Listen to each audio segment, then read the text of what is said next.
I will call the meeting to order. Good morning and welcome to the March 1st, 2024 Audit and Finance Committee meeting. We acknowledge that we are in traditional lands of the Treaty 4 territory, a treaty signed with 35 First Nations across southern Saskatchewan and parts of Alberta and Manitoba, and the original lands of the Cree, Saulteaux, Dakota, Lakota, Nakota, and on the homeland of the Métis Nation. The City of Regina owes its strength and vibrancy to these lands and the diverse Indigenous peoples whose ancestors' footsteps have marked this territory, as well as settlers from around the world who continue to be welcomed here and call Regina home.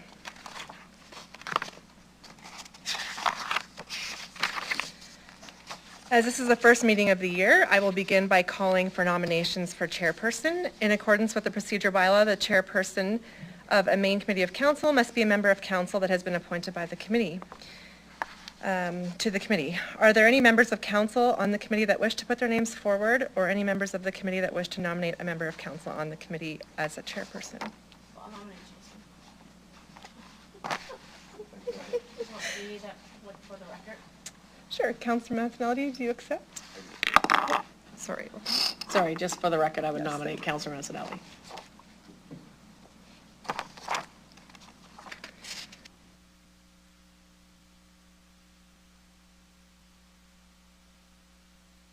Anyone opposed? Councillor Mancinelli, I'll ask that you assume the chair.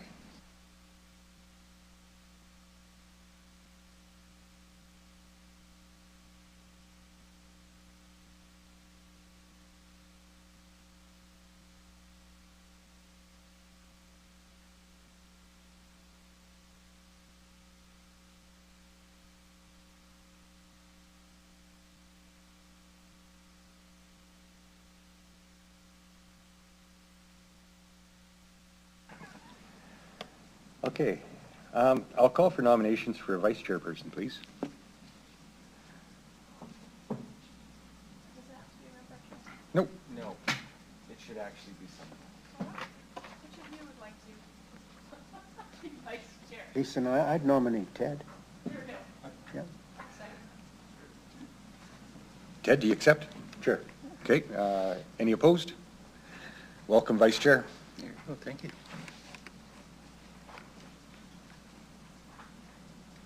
Oh, we don't have to destroy votes or anything. I handled that efficiently. Okay, approval of the public agenda. Can I have someone move a motion to approve the agenda to call the chair? Thank you, Mr. Humphreys. Any opposed? Motion carried. Can I have someone move a motion to adopt the minutes of the public meeting held on November 30th, 2023 with the following amendments? Correction of the date under adoption of the minutes to read October 19th, 2023. And removal of the motion that was put and declared carried on page 2 under AFC 23-11 due to redundancy. I'd be happy to move that. Thank you, Ted. Any other omissions or errors? I see no one forwarding anything. I'll call a question. Any opposed?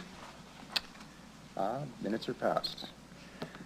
Okay, up first, communications. We will now consider item AFC 24-1, governance training. I'll ask the city clerk or the acting clerk available for any questions. Oh, you know what? I'm totally screwing this up. I introduced the item already. The city clerk's available for any questions about it. Is there any questions to ask about it? Sure. So, Mr. Chair, typically with council upon its election, we have a series of orientations that we conduct, and that is with respect to committee structure, governance, how meetings are run, and then a number of other things that are related to more personnel expenses, etc. But for this committee, it has been suggested that because it's a brand new committee, that at some point we need some governance training, particularly for external members, to get familiar not only with how things operate, but to increase and enhance the understanding of financial terms. And you don't have to be a CFA or anything. It's just a matter of giving people a general comfort level. So that is something that we would work with administration to do. Now, if the committee had questions or would like some initial meetings with on governance and this, we could arrange that in short order. And that would be particularly for the external members, just so you have a better understanding of how we do things at council, how motions are made, how your recommendations flow through to council, et cetera. So we're basically at your disposal. And then we would also take any other recommendations that you have. Like if you're looking for training in X or Y, whatever, we can do that. So this is sort of a wide open invitation to members, particularly those on the external members. Or if the mayor or Councillor Mancinelli thinks that there's something that is relevant that we should all be better equipped to understand, we're open to suggestions. Thank you very much, Mr. Nicol. And I see we have questions already. Mr. Humphries. Yes, Jim, through you, Jason, you obviously have gone over the terms of reference for the Audit and Finance Committee. Based on the terms of reference, is there anything that stands out for you that we need to be trained in to comply to those terms of reference, or to, you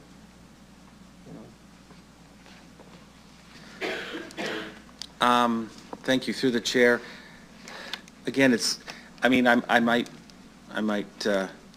defer to administration on some of the things that they might think financially, but, you know, to what extent are you comfortable or understanding of how financial statements are prepared? You know, do you understand the intricacies of, say, risk management, regulatory controls? Do you understand our reserve policy and how money and what the minimums and the maximums are? Those are the kind of things that come to mind for me, but I'm a layperson in this. I might ask Ms.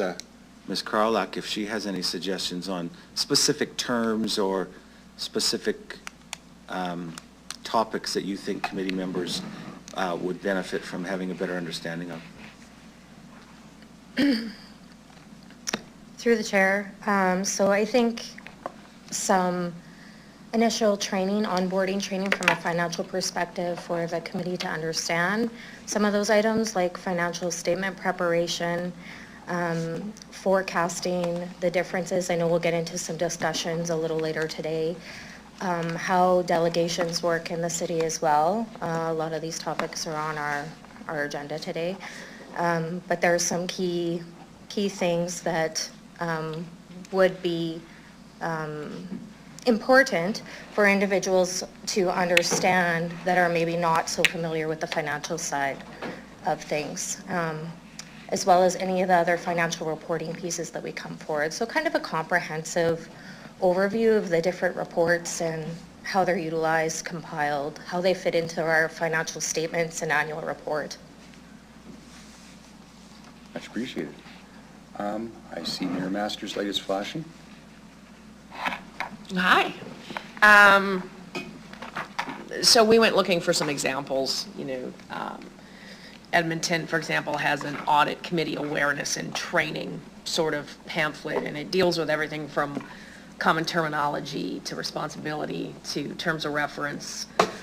It deals with the bylaws on procedures and committees, which I think, Jim, you were referring to. I apologize, I sound like a frog, I know. Bylaws relative, or the, you know, job descriptions of internal and external audits, sample questions.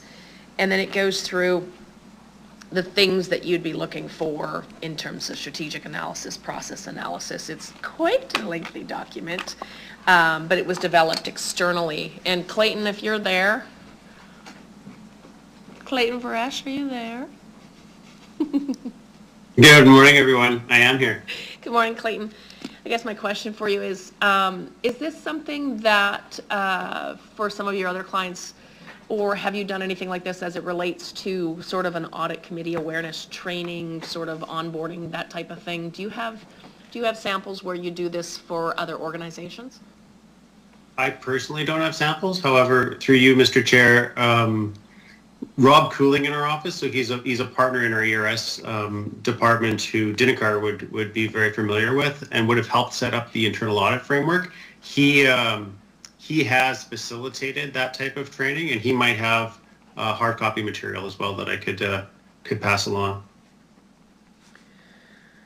Yeah, If you could follow up with him, just even in terms of, because, yeah, we did a bit of a sample as far as, the prairie cities in terms of audit committee awareness and training. Winnipeg and Edmonton seem to be quite robust. I'm a big fan of Winnipeg's audit and finance committee, the work and the structure that they've got in place. And I think when we were having this discussion, and it was Lynn that brought it up, was along the lines of, not necessarily comfortable with audit, which frankly, that's your job, but just understanding some of the questions to be asking and those things to be looking for. And so if you've got something there, I think if we could sample that, we could sample a couple of the others and then and kind of move forward from there as a bit of a work in progress. Does that make sense, Jim? Does that make sense to you, Clayton? Is that possible? Yeah, let me, I'll get on that and I'll loop back through Kim. Okay, awesome. Yes, it'll come through my office, we can distribute it to all members, take a look at it, and then perhaps at the next meeting, or you can send comments earlier to me, we could then, you might say, yeah, this is very good, comprehensive, this is all I need for now. Maybe you'll identify some further things that you want.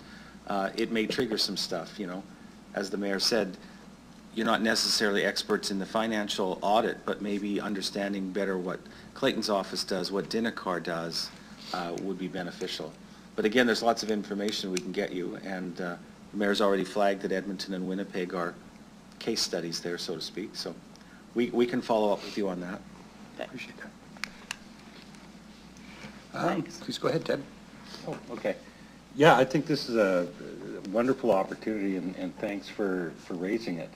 In terms of training, there's a bunch of things that I know I would benefit from, understanding things like roles and responsibilities of folks who work in the administration, just going through that kind of org structure review. What do people do? How do they do it? Deep dives into reports would be wonderful. Part of the signing up for this is to learn more about the city and its operations. I'm very curious about how it works and would welcome that opportunity. In terms of timing, so we've got terms that are set 1- and 2-year terms for members here. We have to get this, would this be available fairly soon? When would you be willing to offer? We could send this out early next week as soon as we get whatever information Clayton can get us. And then depending on members' availability, we can do a quick survey of when you'd be available. And you don't have to do it all in one day.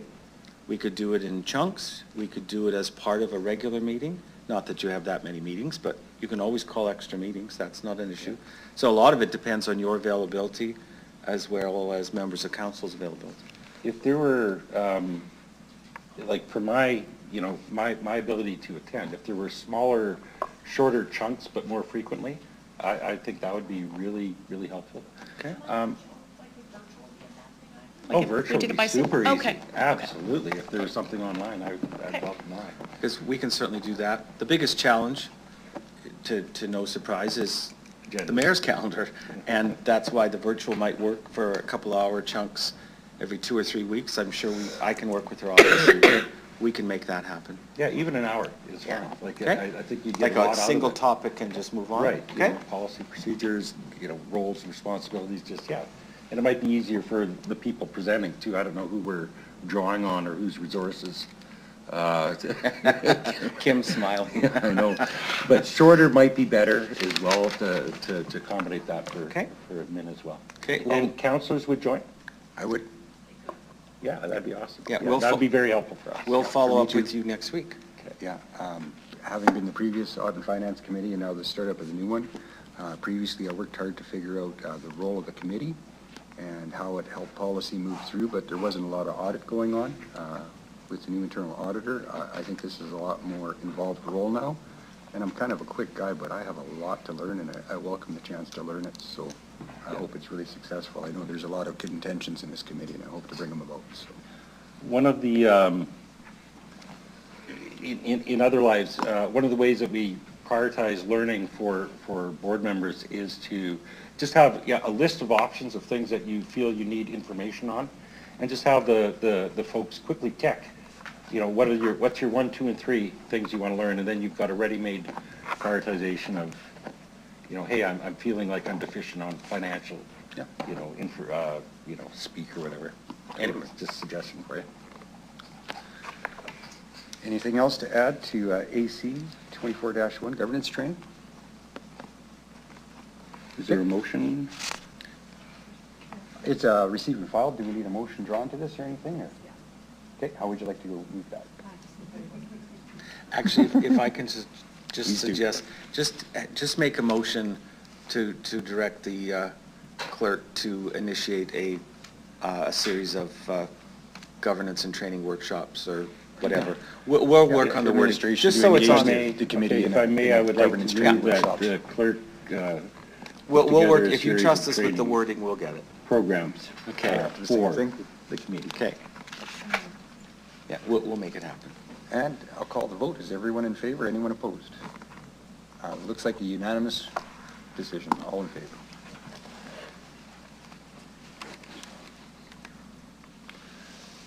Okay, we'll now consider item AFC 24-2, documented standard procedures and glossary of terms. Go back to Mr. Nichol for a great explanation on how we're going to step into this. This chair is largely going to be driven with a discussion from Ms. Karlak and her finance officials in terms of what's currently, this is an interactive discussion as to what do they currently have, what are things you're looking for. Some of this is going to blend obviously into what we just discussed, but this is an initial snapshot which actually might influence and impact what we're going to do in terms of your training. So I would either turn it over to you, Mr. Chair, to ask members what they're looking for, or have Ms. Karlak speak to this to get the discussion started. I think I'll turn it over to Ms. Karlak to get the discussion started. That's okay? Through the chair. So there's a lot of standard procedures across the organization, financial ones. A lot of them are currently under review that we need to move forward with.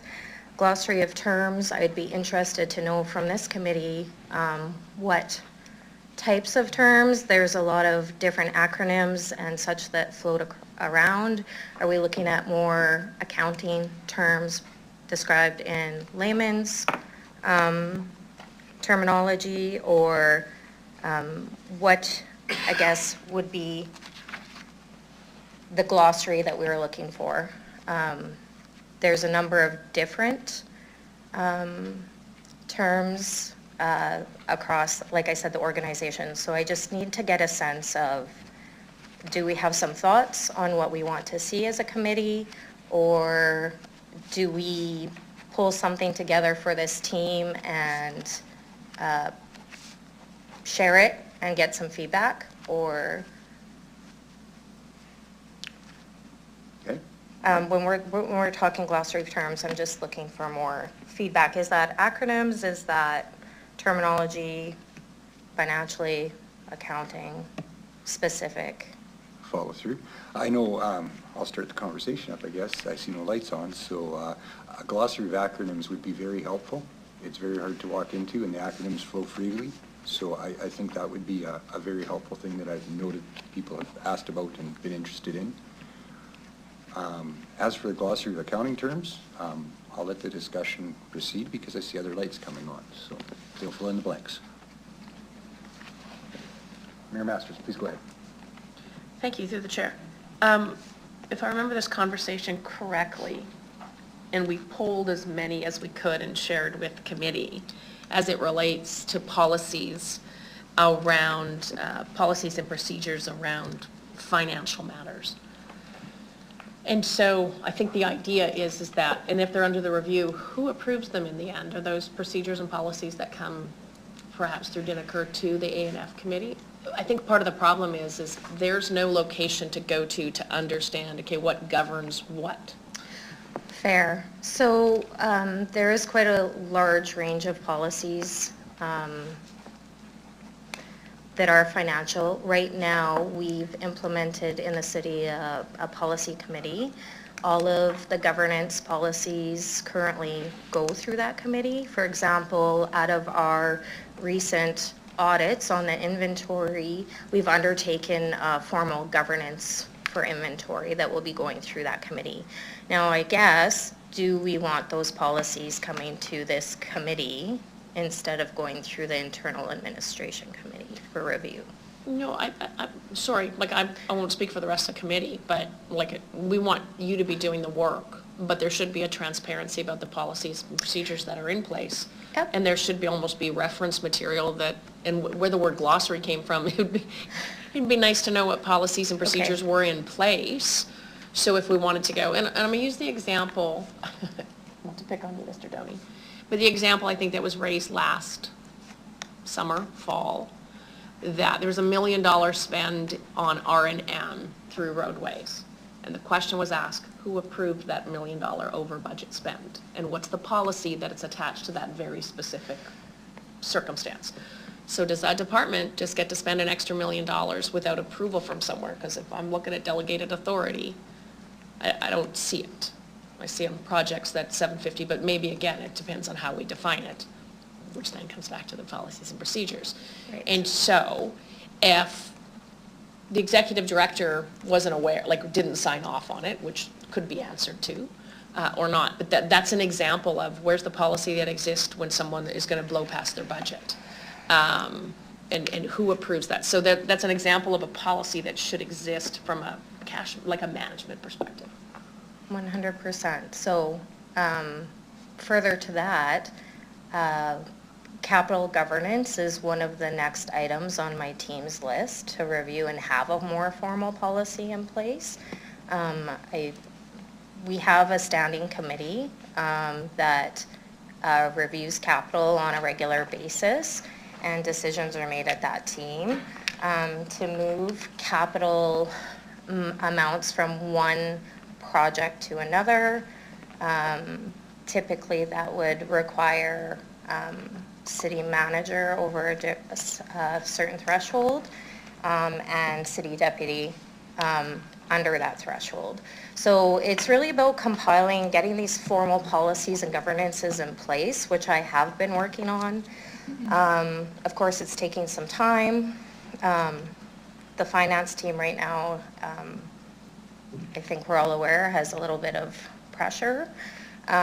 So it is definitely on our list of importance. So ideally what would happen is once we have all of these policies updated or implemented for those that have some gaps, they would go through the formal approval process, and then they would be posted, I guess. Currently, our policies are on City Connect. However, I know in the province, we had some of our policies publicly accessible as well. So if that's something that we want to consider, that's definitely something that we can look at. Yeah, and I think the word glossary was just, once we know the policies exist, because we can find them on City Connect and share them with Audit and Finance Committee. But if we were looking for a policy that was referencing oversight of X, or how we dealt with something, a searchable way, that's where the word glossary came in, is like a table of contents. Got you. So from my perspective, that leads into our delegated signing authority component. Right now, it's in a bunch of policies, legislations, acts, regs. So in my prior world at the province, we had a central delegation that referred to all those individual policies. So it was like a one-stop shop. You could look up any of your governance pieces for delegations, and then it would have the reference to the policy, the act, the legislation. As a newer employee to the city, that is something that I recognized right away coming in, because I was like, what do I have authority to sign off on, right? So that is some of this work that I had already started. Again, it's been a little delayed given some of our current challenges. So it is on my plate, but I think it will tie the governance policies and the authority together neatly, and then that would be available, and we can share a copy once that's completed. Do you have a time frame on that, Kim? Like if you're doing work on it? And I appreciate, If I was honest, to be honest, it was something that I had targeted to hopefully be done by the end of the 2023 year. So it is a priority for me alongside of the other governance work that we are doing, because it really does go hand in hand. I would like to see something to share with our executive team and this team as well, hopefully, by the summer.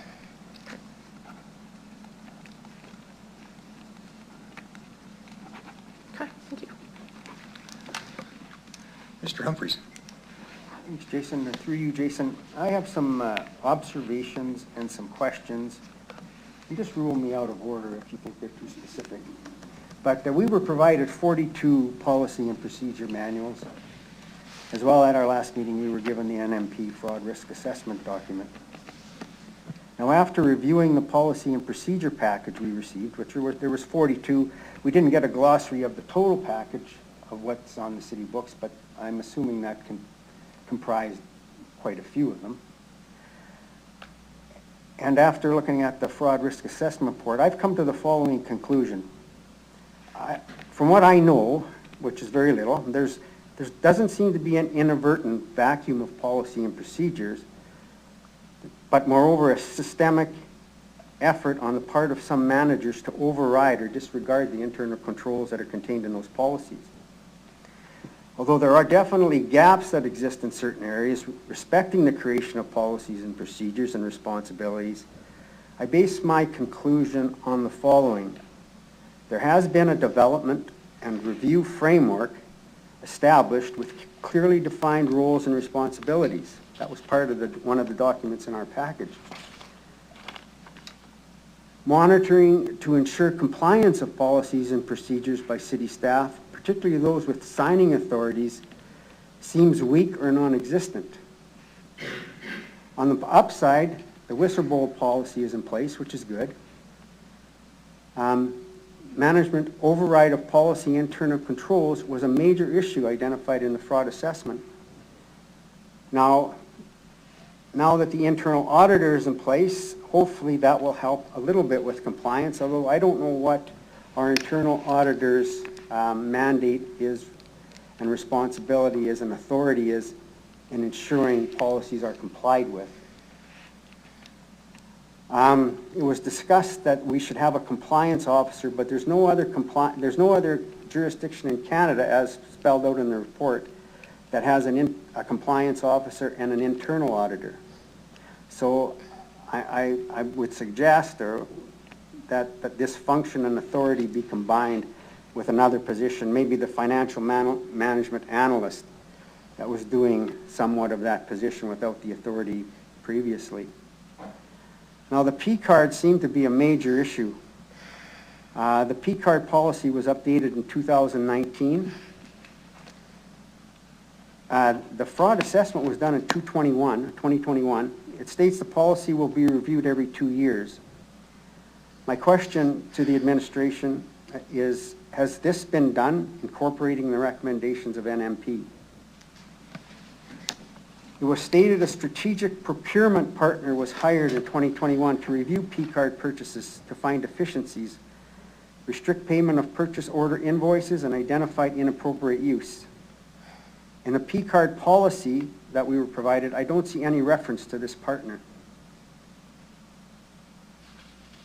When was the last time that the finance department audited the program?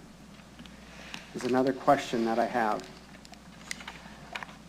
Another question I have is, last year, how many employees used the P-card inappropriately, and what consequences were applied?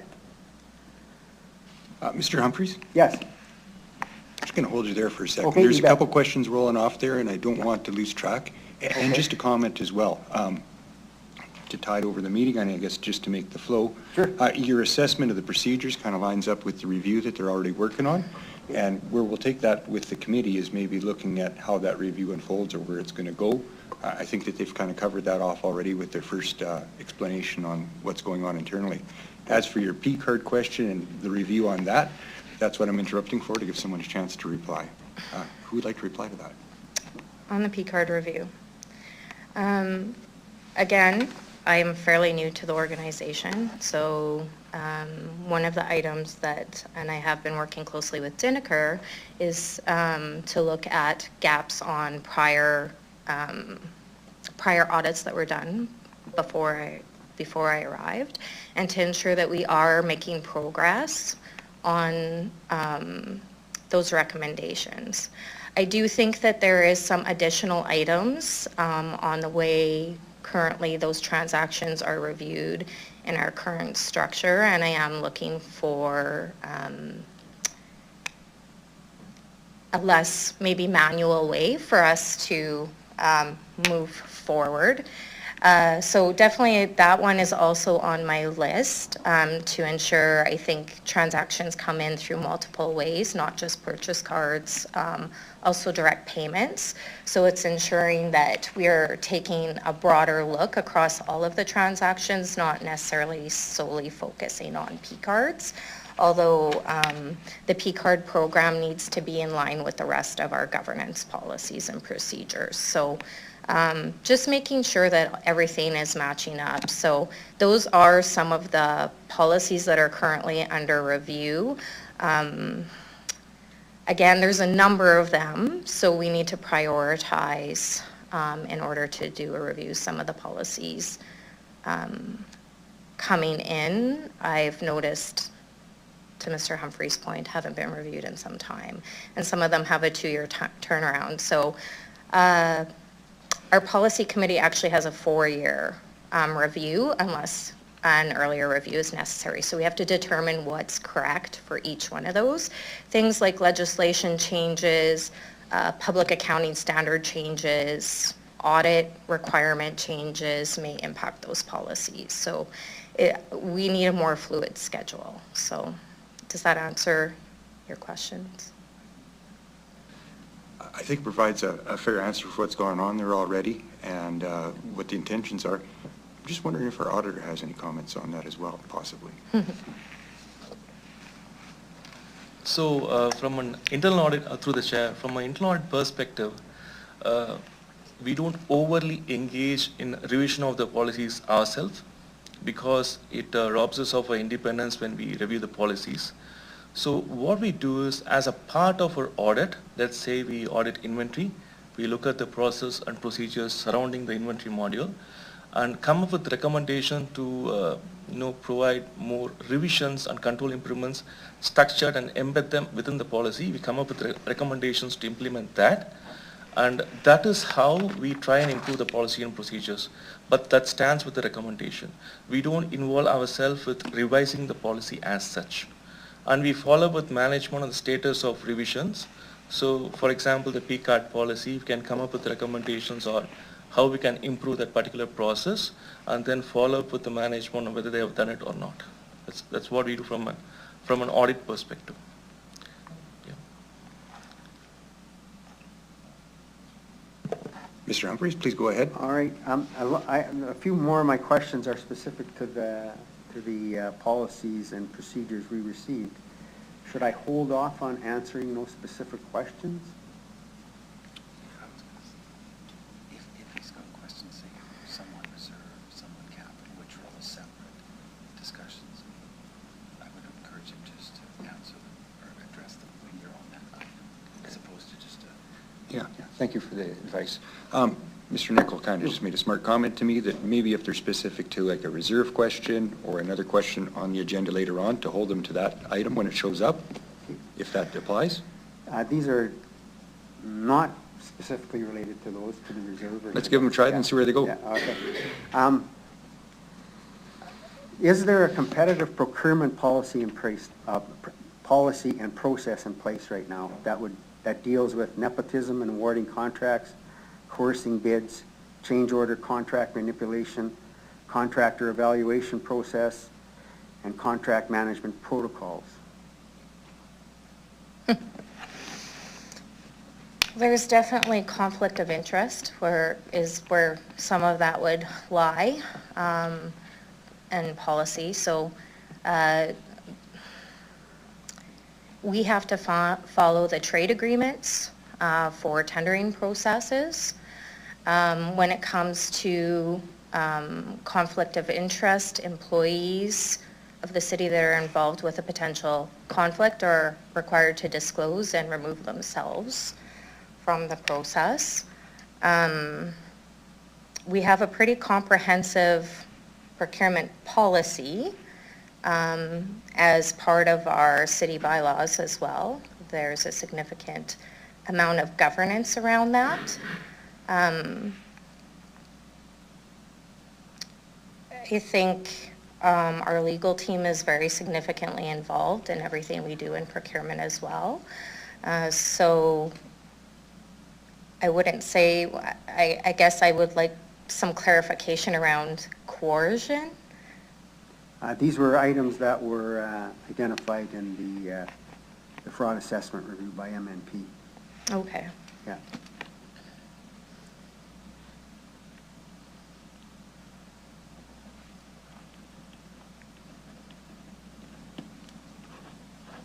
I think that any other comments? Or? I think our current policy, with the result of the M&P review, we revised policies and procedures accordingly. We recently also, of course, implemented the sustainability and the Indigenous procurement policies within that team that also come into play with some of these items that might not have been in play or in progress when that M&P review is done. Yeah, we got the Indigenous procurement policy, so. Yeah. Okay. Contract management policies and procedure, are they in place? Through the chair, contract management policies, I guess I would ask for some clarification around that. The contracts very closely tied to our procurement policies. They go hand in hand. I'd have to go through the report, but I can certainly provide that. Okay. Now, there was an item about consolidation of payment processing. Is a policy in place to ensure the reconciliation of payments between accounts payable and payrolls to ensure employees' expenses are processed and reconciled by a single function? By a single automated function? Yes. Through the chair, no, there's not an automated function for this. Part of the reconciliation would be through our month-end close processes on a more technical accounting side. The other reconciliation piece would be through our forecasting processes. Operating areas receive monthly reports on their expenses rolling through their budget, as well as payroll reports, open purchase order reports that are reviewed on a regular basis. And then they are to notify financial services if there's anything that they feel is inaccurate or needs to be adjusted, or they have a question on. So there's a few different platforms. Right. Mr. Humphreys? Yes. I'm just going to make a comment. I think I kind of see where you're going, and a lot of it comes to the report back and the variance between actual and how projects go. And just looking at the rest of the agenda, we are kind of touching on more of that as we come along. Okay. Would you mind if we went to Ted for a question right now? And Sure. I hope I'm not pulling you too far off unless you have something very pertinent. No, that's okay. Just one more thing, just some things that I would like to see, and Ted touched on it. Okay. And maybe we can add it to the information we're going to receive, but I would like to see an organizational chart to the manager level that includes all staff reporting for those positions. I'd like to see the employee code of conduct. We didn't get that in our package. And I'd like to see the employee discipline policy. And I'd like to see if there's, I didn't see any signing authority policy there, other than in some specific areas, like the P cards have some limits set as far as what managers can sign, but other than that, I didn't see any signing authority for any of the, so if that's in place, I wouldn't mind seeing that. That's all. Appreciate it. Any comment from administration on the requested information? I think through the chair, the org charts should be readily accessible. I believe we have org charts on City Connect. that can be reviewed, but if we need to provide those separately, we can certainly do that. Code of conduct also should be on City Connect as well as the disciplinary, depending on what, I guess, that entails. The signing authority, as I already discussed, we're working on a central location document that will refer to all of the legislation, policies, subsequent delegations, further to regs, acts, bylaws, in a central place. And as noted, I'm hoping to be able to have something available by the summer. Thank you very much. We good, Mr. Humphries? We're good, yeah. Thank you. Please go ahead, Ted. Okay, thank you.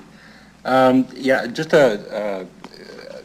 Rob, to some of your points, like I think I was hoping the auditor was taking notes, because a lot of what you're speaking to would be, you know, something the auditor should then make a note of and say, okay, I'm going to look at this policy procedure if those things were properly done. So you've heard his concerns and specific items. So, you know, I think that's where it belongs, is with the auditor to sort of answer your question.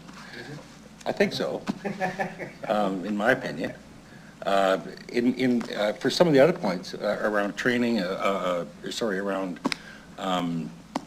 you know, delegation of management and these sorts of things, if you could make a note and put it in our training package, you know, display an org chart when it comes time to talk about governance and city admin, if that was there, that would be the right place to talk about it, and would be you know, great to see him there. So yeah, no, those are excellent points, and just, you know, ensuring that the auditor and the whoever's giving the training made note of them. I think the point around glossary and acronyms would be wonderful to have a sheet on. I think for financial terms, again, if there was a financial training package, rather than just give us a list of definitions of financial terms, you know, it's great to have you in the room to say, okay, now what does that mean? If somebody needed to know what that was. So that'd be awesome as part of a training module as well. Policies, but where I really would like to go is on the policy and the policy review. So we've got a new committee, the Finance and Audit Committee. And have you started looking at how current policies and procedures, how we fit into them? Like, are we mentioned, or are you considering mentioning the Finance and Audit Committee in any of the procedures that you've got? Because I think that's part of our discussion here, is where do we fit in? What should be coming through this committee? What should we be hearing from you? When we should be hearing it from you? Are all, you know, would help us determine our role, and maybe help you, you know, understand, yeah, this is exactly the way we should be using that committee. So I'll leave it at that. Have you thought of the Finance and Audit Committee and any of the updates of policies? Through the chair, it is a consideration. Audit and finance, obviously, none of these policies have been updated prior to my arriving at the city. So did not speak to an audit and finance committee component at all. Some of the policies or the governance pieces will be very technical from an accounting perspective, and some not so technical. So I guess from my perspective, I'm not sure what level of detail or technical expertise you would, or technical policy you would want to see at this table. I think I'm thinking fairly, I'm thinking broad start, Yeah. you know, with the broad sort of proposition around what comes to this table. Right. You know, and when I worked in the province, it was very clear that anything with a financial, you know, implication needed to be dealt with either through committee or through delegated authority, but somehow before it got to, you know, the final approval, the cabinet, there was some review of the finances, and I don't know if that's what is envisioned for us here. If it is, then we probably need to be really clear about, you know, if something has a financial consequence, this is how we deal with it. And does it come through this committee before it hits city council or not? But I'd love to have that discussion. And again, I'd defer to councillors to see if that's what you're thinking. I quite in agree. terms of, what would be helpful for you at Quite agree. council. Former iteration of this committee was very reactive. I think this should be a proactive partnership with administration ahead of council to make sure there's a little bit of weight and merit to the recommendations made, and that they've been, vetted and tested, and make sure that, it comes strong and proper. So for my, so before you got into any technical policies around, reviewing policy review, that to me is the one that would be most beneficial for the committee, is to understand, what comes to the committee, when does it come? You're going to have a tough balancing job on that, Kim, because we can't hear everything, and we can't hear everything as it needs to happen. So what's the line of importance and delegate, which maybe goes to delegated authority. I don't want to jump that discussion, but the role of this committee in sort of reviewing information and helping with decisions or being transparent about decisions is I guess, the policy question or the procedure question for me. Okay, that's definitely fair. So through the chair, I think it is a balancing act. There are a number of policies, a number of procedures. You're right, we don't have enough meetings to go through all of them. With the current existing policies that you have access to, are there ones that the committee have specific interest in, I guess would be part of my question, in order to kind of make a decision on what? Like, are we looking at policies that come as a subsequent, out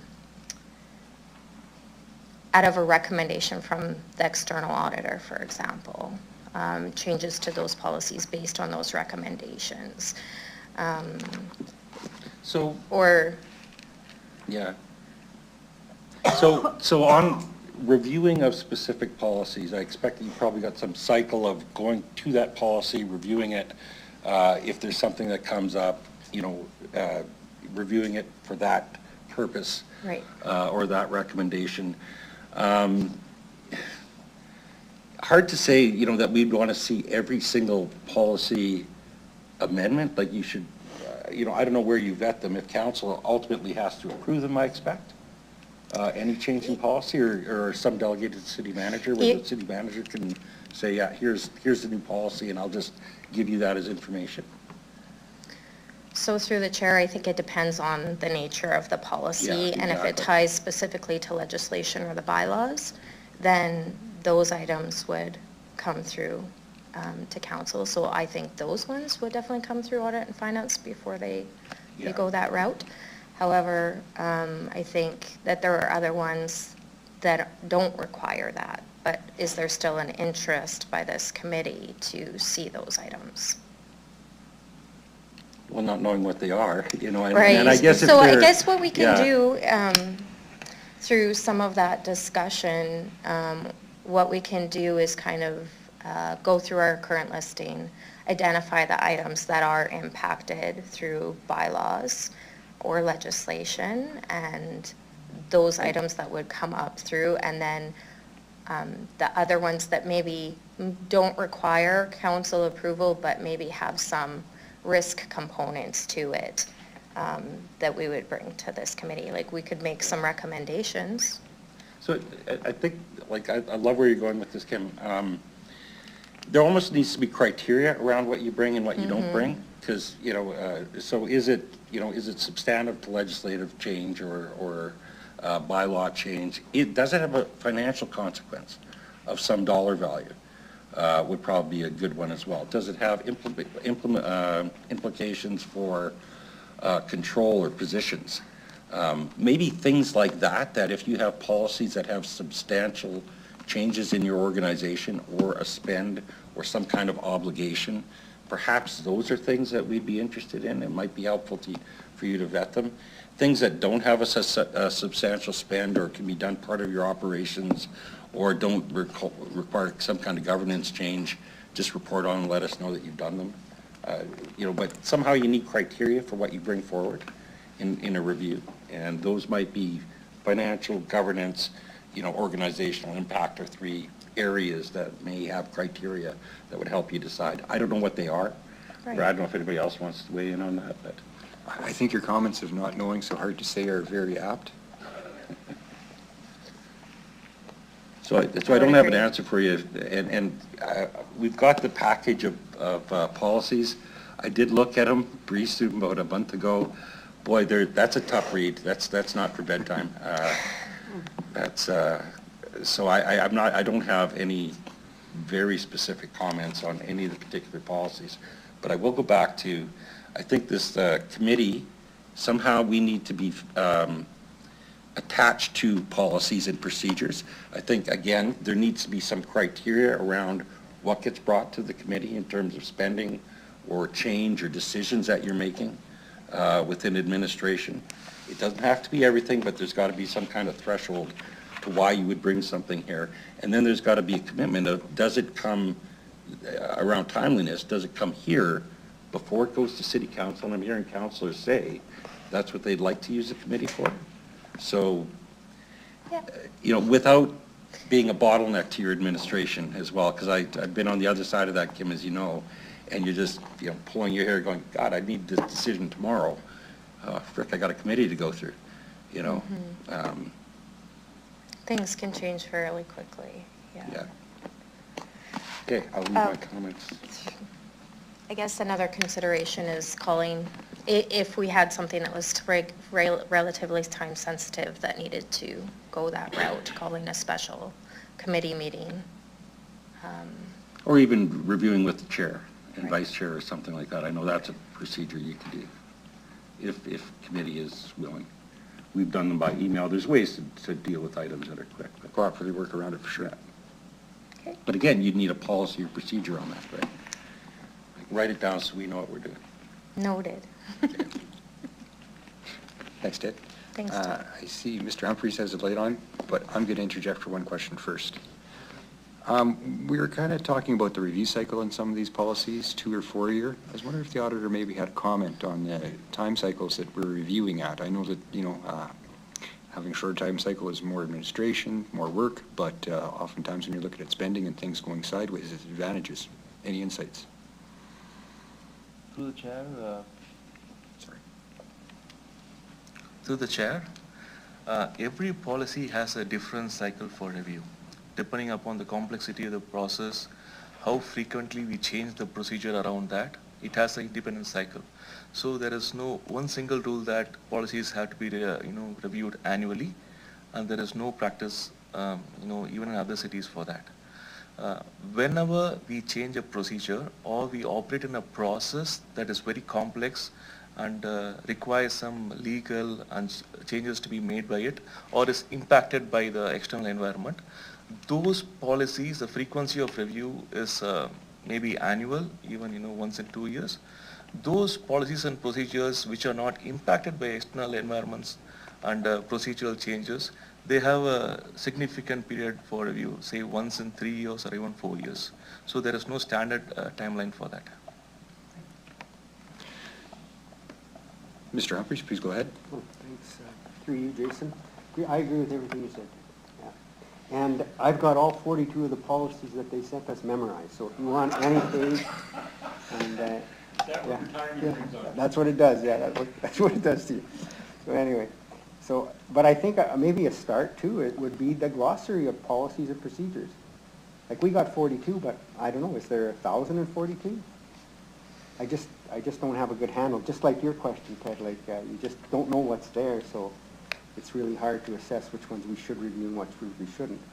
But I think if we looked at them, it would be self-evident in a lot of them, because a lot of them have the time frames right in them when they're supposed to be reviewed. And from what I've heard today, and from what, I didn't go through everything here, obviously, but most of them have not been reviewed based on the criteria in the policy when they should have been reviewed. Because every policy has a review time frame in it, at the top and at the bottom. So, I mean, it's not, and they are different, the time frames are definitely different, but most of them that I read, they all have a time frame, and most of them have lapsed. So, that's all I got to offer. Jason. So in other words, a glossary or a list and Yeah, a that small would be a summary, start, but I not a think. letter in law of each point would and be a fine start. point of the policy for total review, just for an understanding of what the policies are. As said, many are self-explanatory, just for an understanding. Right. Okay. But maybe a little brief description or, Yeah. okay. Yeah, it just a nugget of knowledge. Sometimes that's dangerous, but sometimes it just allows you to get to the next stage. Please go ahead, Mr. Nicol. So, thank you, Deputy or Chair. So, as we discussed earlier with some of the information that we're sharing, my office will commit to meeting with Ms. Kralik and Dinakar after this meeting to determine what we could send you immediately, what would be then subject to our subsequent scheduling of some one-hour trainings or whatever. So we're trying to take copious notes here to make sure that we follow up on everything. And so I'll compare those notes with Kim and Dinakar with the view that we'll get you as much as we can in short order. Thank you very much. Please go ahead, Mr. Bruce. Sorry, Jason, I don't want to prolong this anymore, but one of the operational procedures that's in place is the undertakings at council and committee meetings. Can somebody explain that to me? If we request something at a committee meeting, does an undertaking automatically get posted and is supposed to be responded to by the administration? Like, I went through the procedure, and I guess I would need software and hardware and a new computer and everything to find where I might get that undertaking from. But am I reading that right? Are committee members? Can I take a they stab ask at it the first? I question, can is let that you an get it right, undertaking? but I want to see if I understand it properly. If I understand the undertaking process right, it's when it's not too large of an ask that it's going to incur a large spend. It can be provided without a large amount of extra work, and the information can be shot back or implemented as they do whatever they've undertaken to do. So in other words, can you put a dot on the end of the sentence as you're writing that sentence? The dot appears because it's nothing, but can you write a book? Well, maybe not. You'll need a motion for me to have enough time to write a book. Jim, how close did I come? Undertakings are not even mentioned anywhere in our procedure bylaw. It has grown over time into what I think is not a good practice. Undertakings, as I would recommend, and actually had this discussion with the city manager earlier this week, was that an undertaking should be very, very simple. It should say, oh, for example, I'll just talk now. Kim, we were talking about this.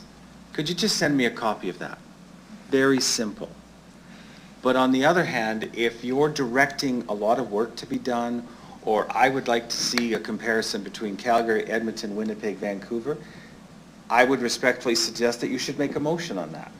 Because A, it's going to require a lot of work from administration, and B, your colleagues might not agree on it.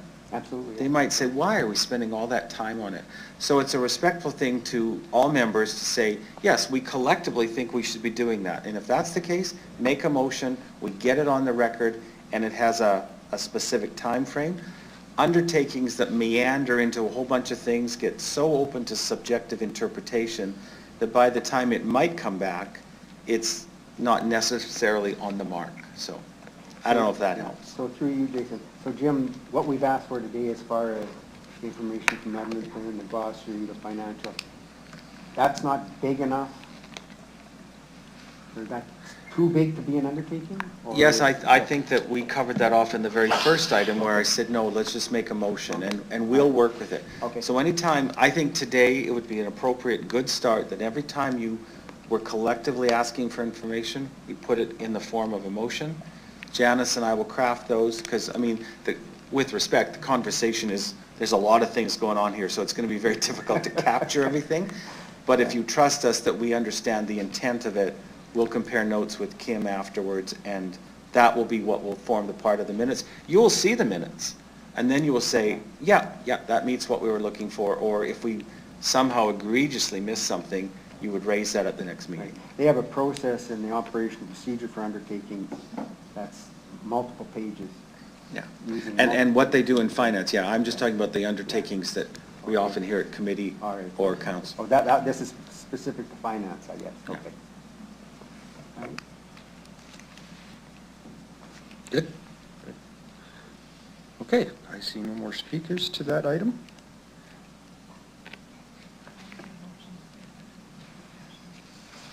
Yeah, I'm just trying to figure out how to word that motion. So we need a motion to move for a list, I believe, of documented standard procedures and a simple glossary of terms to be provided to the Audit and Finance Committee. Is that cohesive enough? Please do. I would be very specific. I would like to see, you know, the Committee of Finance and Audit Committee, you know, the criteria of what should be brought to the Finance and Audit Committee as far as changes in policies and procedures. And we'll have a motion on delegated authority here, I think, on spending next. But I specifically would like that, just to have that criteria. Accepted as a friendly amendment. Okay. Mr. Humphries, did you have something to add to that motion?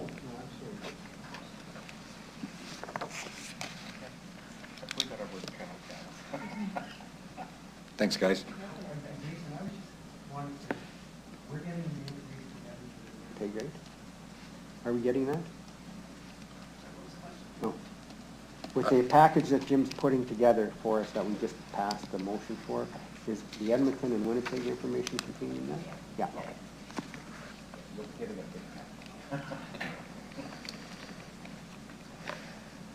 Okay, put it to vote. Any opposed? Carried unanimously. Okay, next up, we have AFC 24-3, Delegated Authority. Please step up with the introduction, Mr. Nicol. Again, Mr. Chair, this is a discussion piece.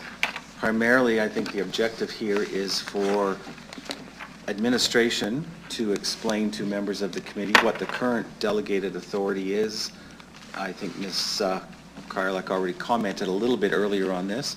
But then in turn, this is an opportunity for committee members to share your expectations or your understandings of what current policies in this regard are and what you would think they should be. So again, this is meant to facilitate a discussion so that you can all share your respective understandings and expectations. Thanks, Mr. Nicol. I see no questions so far, so I guess I'll start up the discussion again. Trying to understand the delegated authority through the city and how things can be moved on and off the plate year to year gets quite convoluted. To have a straightforward understanding that ties together with the variance of projects and how things move that way, I think is something I'm still lacking. And I know that certain spends trigger the city manager's delegated authority, but I think as a person who has a responsibility, a fiduciary responsibility with the city, to understand when it's exercised and how it's exercised a little bit better through this committee might be helpful. I think that's why it shows up on the agenda, and that's about all the filler material I'm going to put on there right now. Anyone else have anything to add? Mayor Masters. Yeah, thanks. In terms of this, I think again, going back to a couple examples, if I remember our conversation that Lynn was having around the delegated authority, is that clearly it's outlined within the Cities Act. But I guess my question for administration, Kim, for you, do we track delegated authority?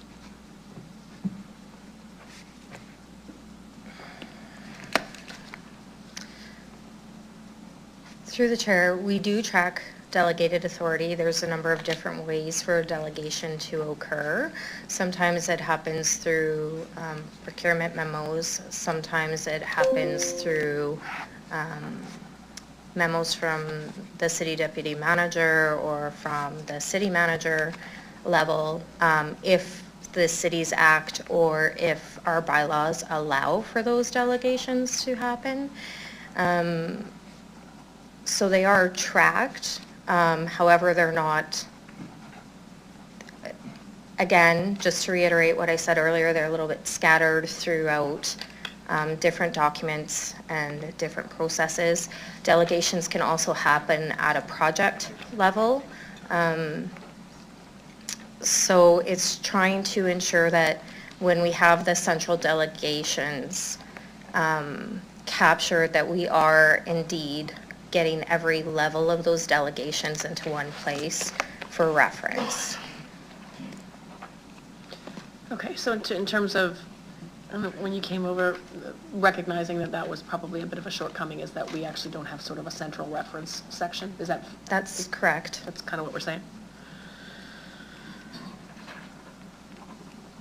Do delegated authorities expire? Not typically, unless there's something specific in a delegation or legislation. Typically, a regular review, and what I plan to get to here as part of our work around delegations is that there's a regular review that goes on delegations, and those are updated accordingly. So in my prior role in the province, we reviewed our delegated signing authorities on a quarterly basis to make sure there was no changes. If there was a senior leadership change, do those existing delegations still stand? Do those individuals who prior delegated to other positions, do they want to change that? So there's like a comprehensive review to make sure that the delegations are reviewed and they're accurate and they reflect what our executive team would want to see. And then I guess subsequently, if Audit and Finance wants to review and has I any have comments. to call for a recess if I could. We need to break for a minute. We need to have a quorum issue. So if there's Nobody no can sneak objections, away. You're good. we'll Sorry, take 10 Kim. minutes right now. If No, there's no we're quorum. objections, and we'll reconvene in 10 minutes. But you got 5. That's okay, I got you.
Recess is done. I found that funny. That's because you're the one listening, Jim. Okay. I'll call the recess over, and Mayor Masters, you're the one with the blinking lights, so you're up, ma'am. Thank you. I'm hoping Clayton is still here, back from our break. Clayton, I'm curious on delegated authority, if you have any advice for committee. He may still be on recess, too.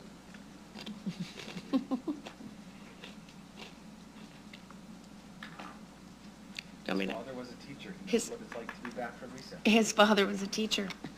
Clayton, are you around?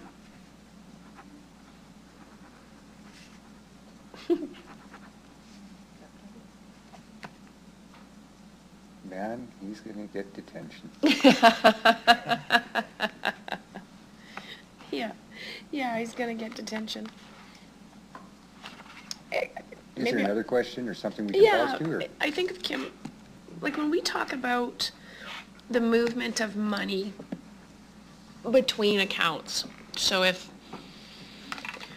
we have an overspend of one area, like I know we get a mid-year forecast that comes through in July, August-ish, mid-year review, and we talk about potential surplus, potential deficit, and about how that's going to be managed. But during the year, is there policy around the movement of money and a delegated authority that's attached to that? Through the chair, are we, I guess I'm looking just for a little bit of clarification. Are we looking at overall movement of money within operating and capital? Are we focusing on capital or just all of it?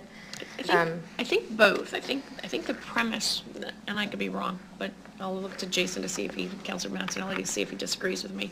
But I think when an operating and a capital budget is approved, there are things that there's expectations around being completed as well as funding different departments. So if things arise, as they do, is there a policy around moving from money from one department to another from an operational standpoint, as well as on a capital projects? Is there a threshold that gets met that it has to come back to council? Or, to Ted's point, to this committee, but it's really about the movement of money and the completion of projects that have been approved within a budget.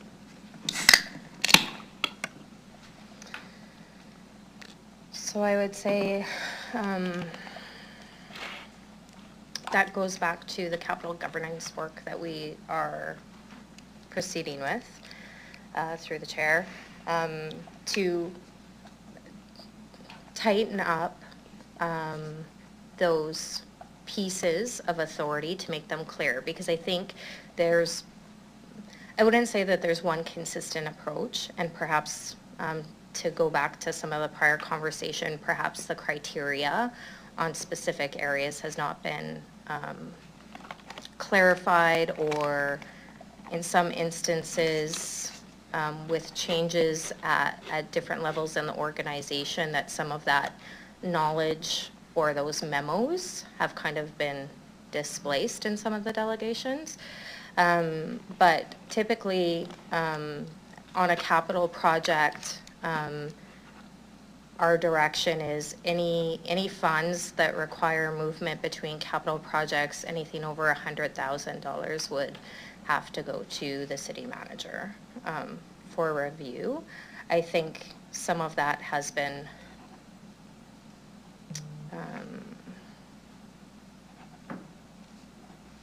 that would be the current state.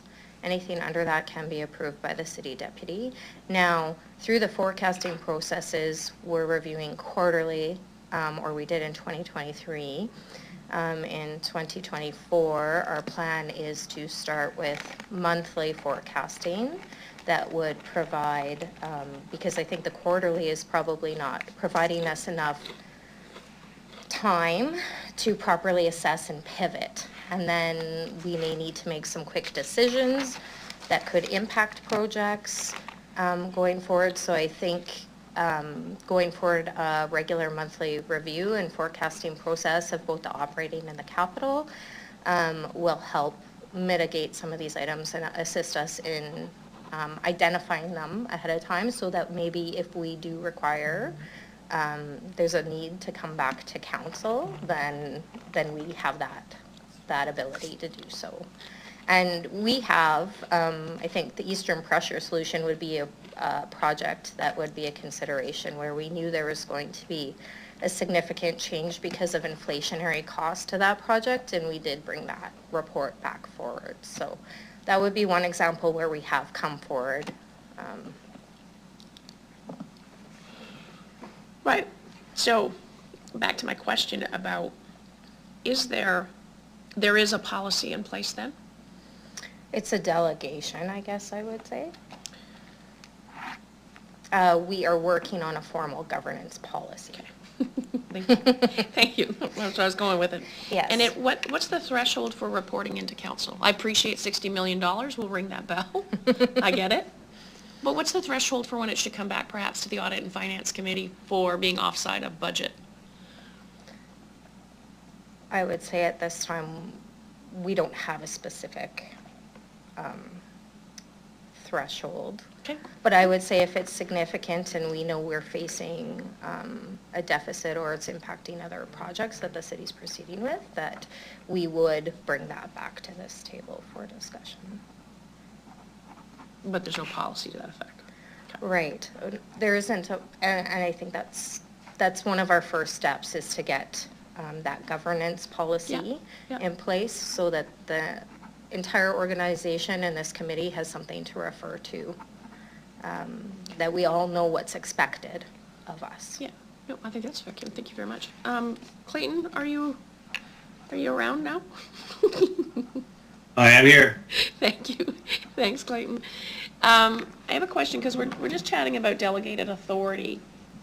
And I guess my question to you is there something that committee should be asking or should be considering when it comes to delegated authority from council, or that's contained within existing policy or not, as the case may be?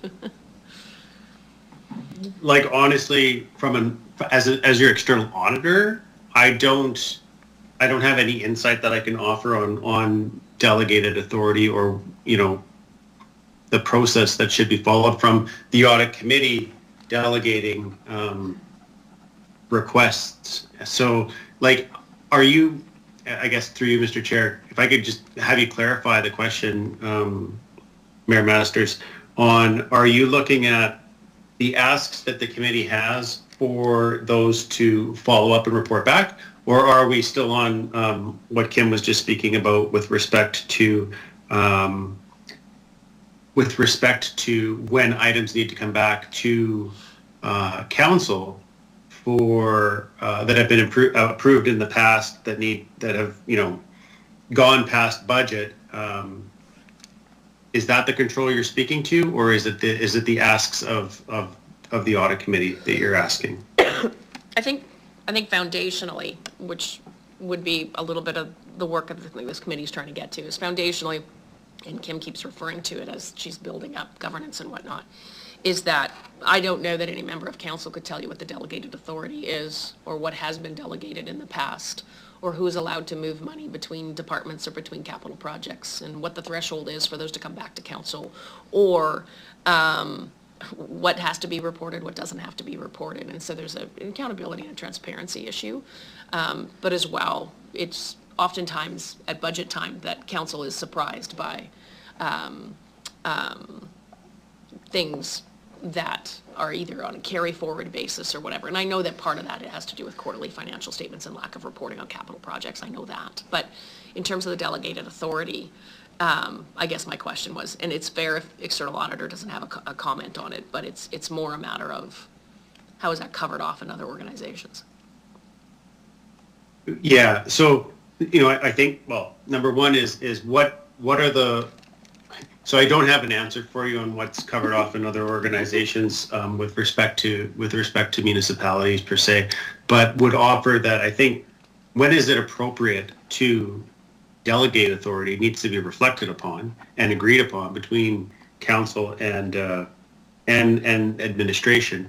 And then to your point and then the conversation, what's the level of, my world is materiality, but what's the threshold for which when an item that's been requested and has been delegated exceeds a budget? So how is that going to get, I think we need to think about how does that get reported, and how does that get triggered so that once you're over budget or anticipating to go over budget, an ask has to come back to council by administration to receive approval. So I think as Kim and the team are working on developing the framework with you, I think having a conversation on when is it appropriate to delegate that authority, how are we going to track that authority, and at what point, through what threshold variance, does administration now need to come back and request that the approval to continue with a project when costs are way outside? And certainly when you find yourself in a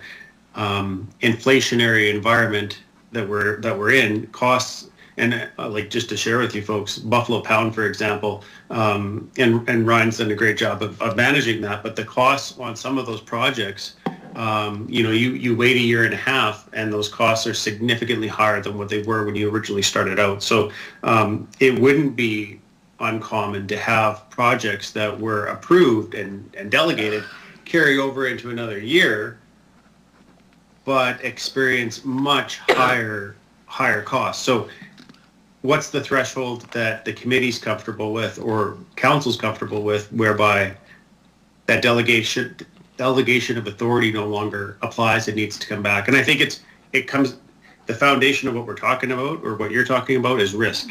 And what is the best process to control that risk, and what's the proper reporting framework whereby administration will report back quarterly to council on here's the delegations that we currently have outstanding and the thresholds, and here's the items that we need to loop back to you on that are now anticipated to exceed the original dollar amount. Okay. No, you answered the question. I don't know if that made any No, sense. you totally answered the question. I appreciate that. No, I think you're getting to the root of the policy I think that we're trying to get to. Okay. Thank you very much, Clayton.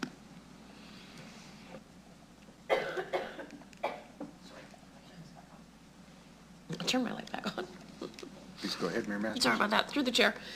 So, further to that, knowing that you're working on the governance framework, Kim, which is incredibly valuable, when the questions are, when is it appropriate to delegate authority, and how are you going to track that, and what's the threshold for variance? In the work that you're doing, do you have a sense for some of that? Like, are those questions that have been asked? Through the chair, those are some of the items, the key components that would go into that governance policy. There would have to be a significant comfort level obviously with the executive team within the city as well as this Audit and Finance Committee. So it wouldn't be administration just setting these thresholds. We would be looking at best practices, we'd be looking at risk like Clayton said, and we would trying to be ensuring that there's a significant comfort level on what those expectations are and those delegations are. Just going back to my prior experience,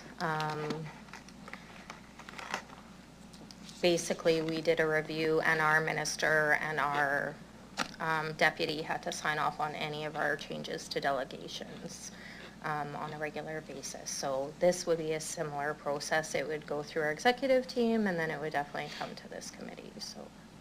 So I think following up to something Ted had said then, in the terms of the development of the framework, development of the policy, would that be something before it's completely constructed that you would come back on those three specific issues, Audit and Finance, to determine? Definitely, it would be Rather than flesh it out, collaboration. yeah, okay. Yes. And so I think you had said, I know you're timing wise, we've got a meeting in April, like is September reasonable? I was moving into Q3 because you did say summer. Right.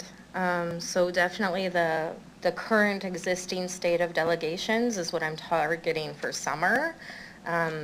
the capital governance is something that is a priority for me to get in place for this fiscal year. September may not, we can aim for September.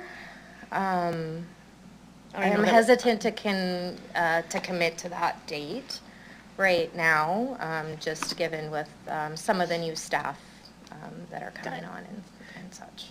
And I think even to have it as a discussion item in terms of, if you're thinking about it, it's almost more, I'm not necessarily interested in a written report on this. It's more a matter of, on those 3 issues, Okay. conceptually, we're thinking this, this, and this, so that we can have a discussion about it and perhaps provide some direction. Yeah, you're on the right track, keep going type of thing? We Is can that- definitely have that for Okay. September. And I don't even know if we have a meeting in September. I was just picking something past the summer.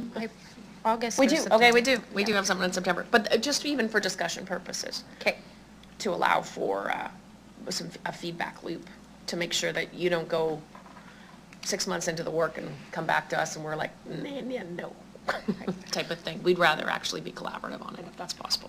Definitely. Okay, all right, thank you. I'm good, Jean. Thank you. Oh, please go ahead, Ted. Yeah. I'm just going to kind of reiterate Mayor Masters' points and maybe take them a little farther so we can, craft a motion here. A couple questions though, like in your budgeting structure, are you structured around your major department areas? Is that where delegated authority goes? It does, but through the chair, we also have components tied to subcommittees. Let's say we have a capital committee that meets during the budget process that will go through our capital projects, and the different operating areas work together to prioritize within our means. Yeah. Those projects, which feeds into the budgetary process. So, I mean, there's a few different levels, I guess, to some of that planning, and just an assessment of what's working within our current processes that we can leverage as part of this governance, and what maybe needs some improvement or tweaking going forward. And where I'm going with this is just try and be helpful in terms of how to structure what might come through the committee. So part of the delegated authority will be, council needs to approve, which hopefully is this committee, would see that as well in advance, and exactly what is that? Because we should write that down and be really specific about what comes forward, and just trying to get my head around what might be helpful comments here. But there definitely needs to be a spending limit to that, so that if there's a change in program of, I don't know, 100,000, you decide, what that level is, that should come. If there's a change in program spending, you want to move from roads to parks, perhaps that's something that we could lock down.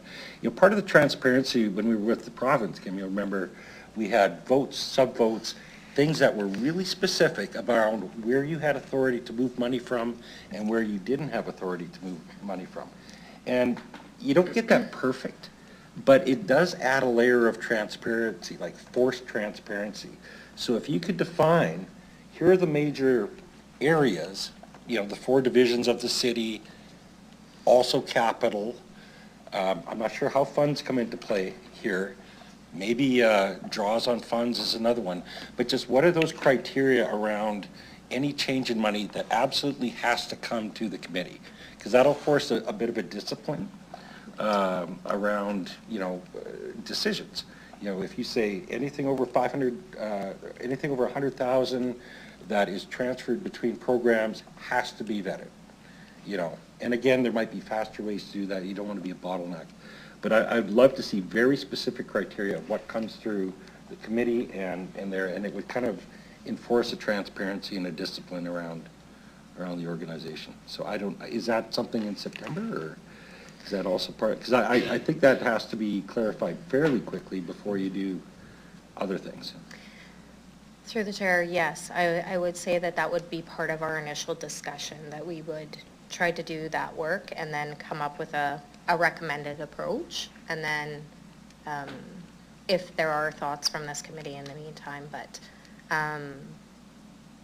perhaps bring forward some of those very specific criteria for discussion. And yes, appropriation control is not something that we have in municipalities like we do in the provincial government. So that is another item that we can perhaps look at doing that for different levels. Obviously, within a ministry, we would send a requirement to cash flow environment or whatnot to Treasury Board to transfer between sub-votes within a ministry, and then if we needed additional funds as a ministry, that was a much bigger, whether it was a special warrant. But definitely that goes all the way up the chain, right? So. And anything to be, it's sort of, again, you don't want to add, like, no finance shop wishes for these requirements over top of it, right? You know, because it is additional process. But I guess the discipline is that, you know, what our council, how can you be absolutely transparent and give them, like, council needs specific authority over some of these items. And, you know, as onerous as that can be, it feels a little bit heavy for finance and admin. It does put a discipline in place, and it makes it clear, you know, what they're responsible for, what they're not responsible for. And you're not going to get it perfect. There is no perfect cut of it, but there's the 90% that will, you know, give council what I think it's asking for in terms of transparency and authority over changes in spending. Great. Okay. Okay, thank you. Thank you very much, Ted. I think it's all been summarized, very well put. And if I've been paying attention to governance school today, I noticed that you were already undertaking this work before we started the conversation. It was part of your workload, and we didn't cause any sudden changes to what's going on during the year for your workload. So I think this might be an undertaking, but I'll look to Jim to see if I should make a motion for this. I'm just seeing if I paid attention. Oops, sorry, Jim. Yes, I would again respectfully suggest that we will craft a motion. Okay. Particularly because there's a time frame to come back with this.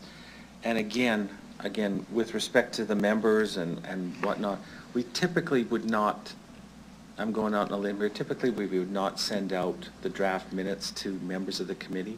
But I think because of the evolving nature of this and there's been so much said, I mean, I'm taking copious notes here.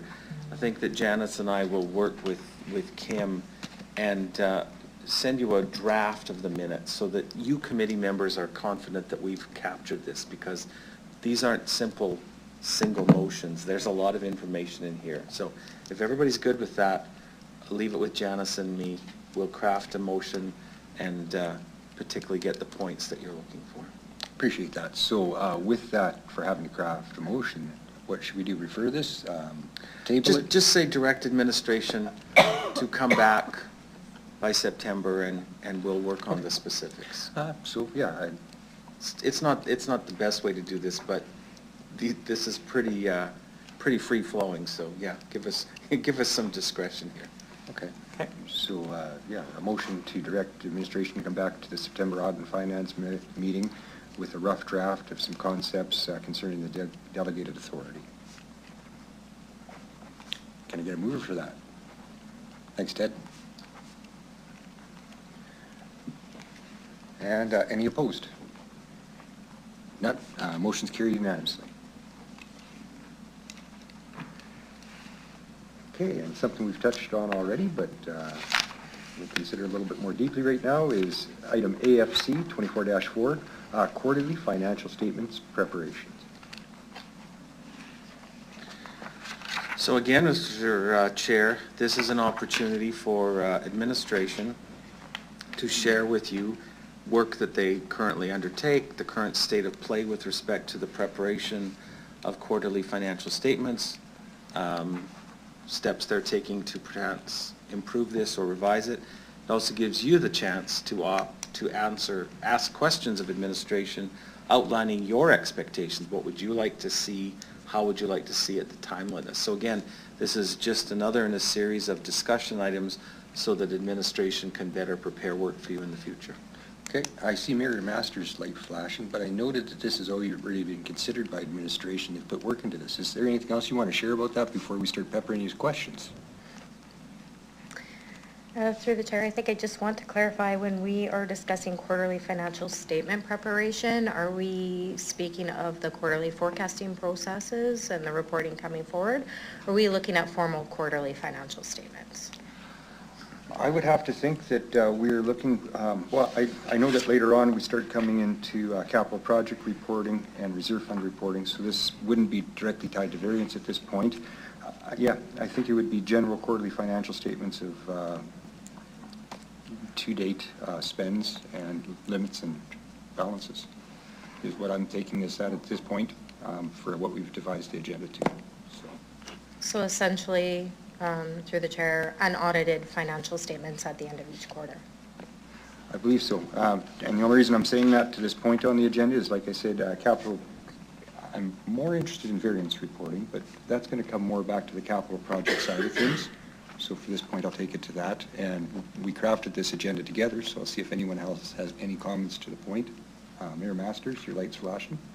Yeah. Do you have a different comment to the point? Yeah.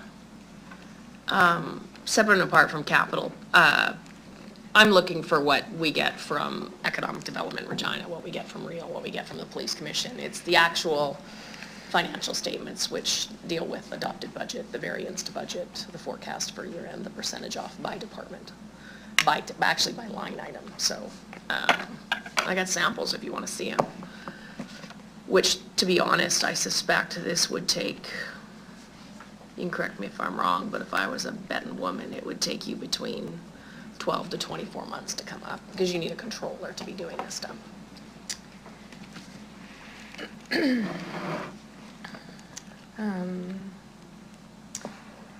So through the chair, currently our public accounting and reporting area prepares our annual statements, and they also work closely with our service level partners to consolidate their financial statements into the cities. So I think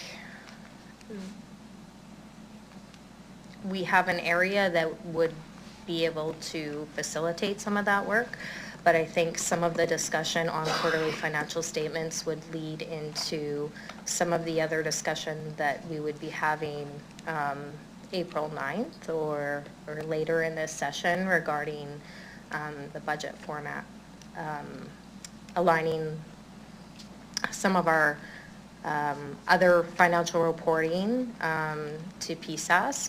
So there are some crossover and implications between all of our reporting in that regard. So I think from my perspective, it would definitely take some time just for the overall process to ensure that we had the appropriate level of reporting, that the statements and reporting that this committee and ultimately council would want to see, and ensuring that we have good processes in place. Quarterly statements are not currently something that obviously we are undertaking. Quarterly forecasting is. So there's a number of different components, I guess, to this piece. Do I think it's achievable? Yes, I do. Do I think it's achievable this fiscal year? Likely not. Right. So I'll show you samples. Jess is going to pull. Oh, Clayton, go ahead. Definitely.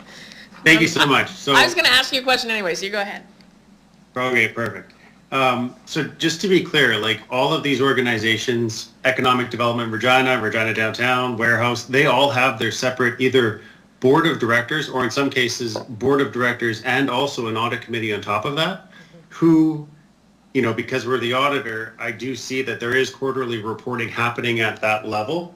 So like I just raise that to help, I guess, understand the role of this audit committee in also performing that level. And maybe rather than having Kim and Barry's team compile financial information, maybe there's an opportunity to leverage data if you need it, to already be made available. And I know in many cases too, like counselors or a counselor will be appointed to some of those audit committees or finance committees, and so they'll already be involved and have the opportunity to see budget to actual results on a quarterly basis. So I just caution that maybe it's a lot of extra governance being added that may not be required.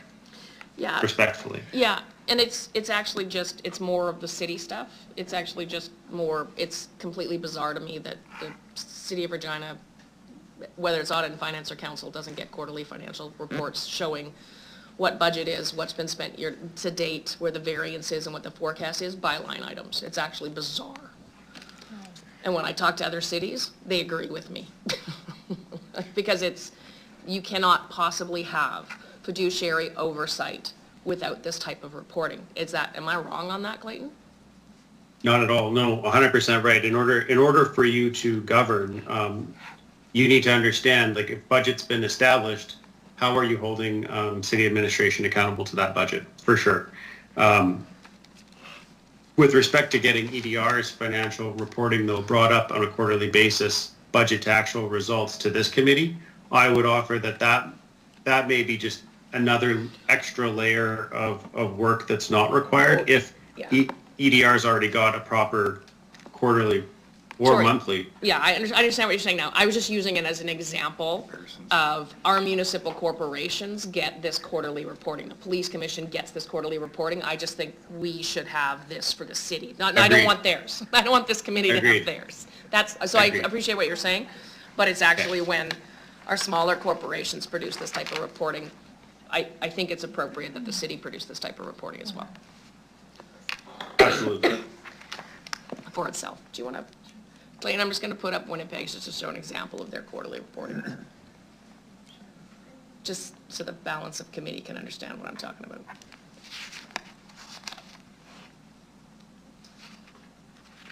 So this is to September 30th and forecasted for the year end. It's clearly stating it's unaudited. I don't know if you might want to move it over a little. Yeah, there you go. And then just scroll down. It goes through revenues, goes through expenses, and then it defines by line item where they're at with the explanation. And I think it should be noted, when committee was talking about this, we note that Mr. Lacey always has a good explanation. You can just stop there. You can just go back. No. Yeah, go back the other way. No, down. Just capture the schedule here. Yeah, let me just leave it there.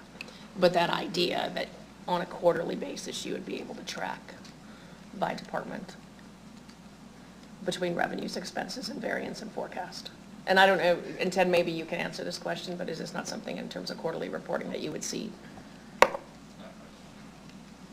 Yeah, I think this would be absolutely required. Like, I mean, you do need to see where you're at and get reports on the finances. I didn't even know that we didn't get quarterly reports, so that was, you know, administration has done a lot of good things I've heard about. You know, you've got an investment, you've got an auditor, you're slowly building better and better financial processes. This is absolutely one you should have. I don't want to, can I just ask a question here, Mayor, before you get back to your question? So good. So we're asking a lot of you and a lot of new things. And these are all really good governance items that are being asked and need to be in place.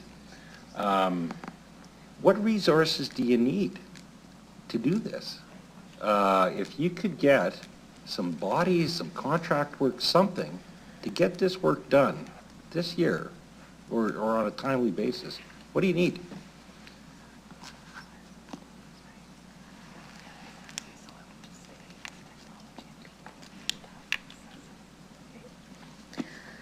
So through the chair, I think it's not necessarily just a matter of people resources. It's also technology challenges that we have with our systems not necessarily being conducive to this work, or maybe not as flexible to adapt right now. And that's why I say, is this achievable? Is it a good idea? Definitely, but there are a lot of different moving parts tied to this. We're working very closely with the budget team on some of this work as well, to make sure that we're all aligned. So I guess my question would be, is we already provide this, but in a different format, so to speak, that has the budget information, the forecast information, and the variance information on a quarterly basis. So is the intent that we're just looking at a different format that is easier to read and understand to the committee, council, the public? Or are we looking at completely a different set of financial statements? I think that's where I'm kind of struggling, because we already provide some of this information through our quarterly reporting. Maybe it's just not in the format that this committee or the council would like to see, which we're already working towards, right? So compared to what was shown on the City of Winnipeg's quarterly report, how different are you? Like, to me, that has revenue by category, expense by category and by type, and a variance analysis around it. It's got, I don't know if it's multi-year. It doesn't have to be multi-year. It's just got to be for the current period. But again, I think that's per year end. Like, is that, do you provide that? So What was shown there? on our quarterly forecast report that comes, it is this year, in 2023 rather, not 2024. In 2023, we changed the format to more align with the department budgets, not by service. This looks like it's similar in setup as it's broken down to the different areas in Winnipeg. So, but it does have a different format to it. I would ask, these are unaudited, but are these formal PSAS statements? They would probably follow, I don't know, but you'd probably follow your standard accounting. They wouldn't be audited. Right. Because they're in year for sure. And this also speaks to a little bit of delegated authority, the same conversation around, how would you structure, what lines you can't cross for allocating budget amounts. Whatever organizational structure you have, if you're talking about having an approval to cross those lines, then that would make sense to report in that format. If that's by department, I don't know, but those would have to come together. There are different ways to slice and dice the information, 100%. So we would have to understand, do we want to see all of our financial reporting similar across the board? And then what does that look like? Is it by department, by area, or is it by service that the city provides? Because those are two very different views. How would you suggest delegating authority so that And that's where you get into complications when you're itemizing things by service. I think then there could be multiple departments responsible for different components within that. I could, Clayton might want to weigh in on this as well, but the closer you are, you're reporting to the authority structure of spending, the more accurate and accountable you're going to be.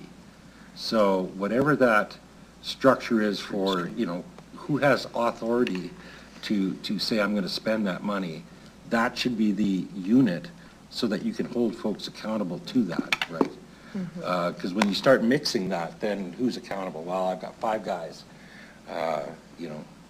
So I don't know if that's helpful, if that's the way you're currently reporting, but that would be a structure that would be helpful.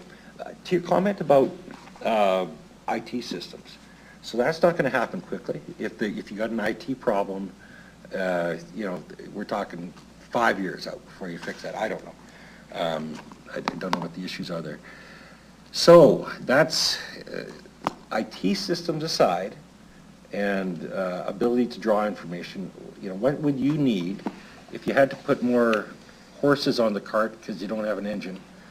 You know, what would be required? And to do that, is that something you could contract for to get? Because not having it isn't helpful, right? Not having it is risky and not helpful to council. So,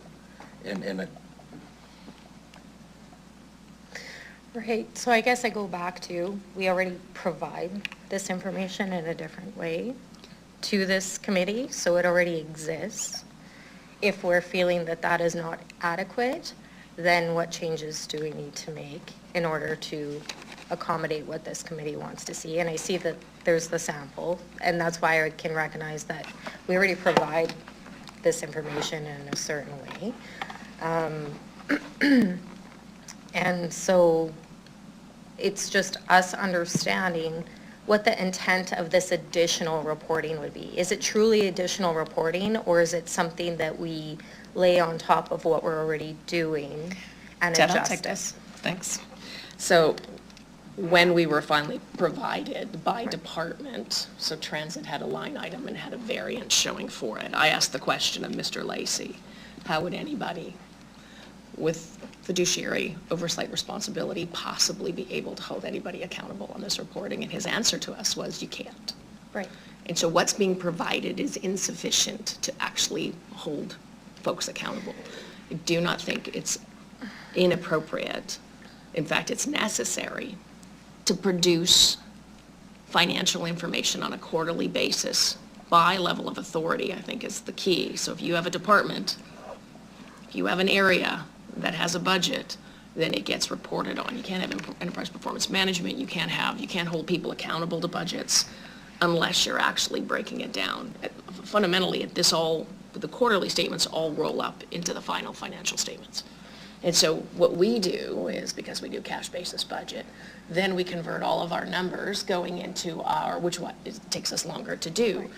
So I think what we're asking you to do is actually just do it earlier. Like, you're going to start reporting earlier on what those financial returns look like. These just form part of ultimately the following year's financial statements, ultimately is what it is. So I think I'm 100% with Ted on this. It's like, is it a controller position that would go in and dive in and start to prepare these documents? And I guess in terms of the technology, I'm fairly certain council in the last year or two approved over $1 million. I think well over $1 million for an Oracle, a replacement to Oracle. So where is that at?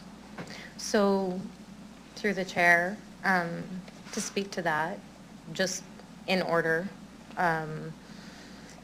the financial statements, if we're wanting to move those formal financial statements to a quarterly basis, that is our public accounting and reporting team currently. I would ask for clarification on whether that's just city proper or consolidated statements, because that would be a different time frame. Our annual, obviously, statements are consolidated, not just city proper, so I would ask that question. Just city proper, but keep going. Okay.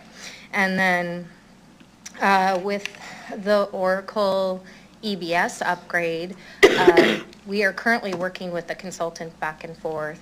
There's an extensive report that they prepared that administration has provided feedback on, and we're currently working on the statement of work. It's currently in process. We're hoping to have this work, depending on when we can get the documentation finalized this spring, and it'll be a phased approach. So initial stabilization of our current financial system, and then the efficiencies that we can build into on a priority basis to assist us with better reporting, better integration of our other systems, and those things. So, And are we going to a cloud-based system versus managed in-house?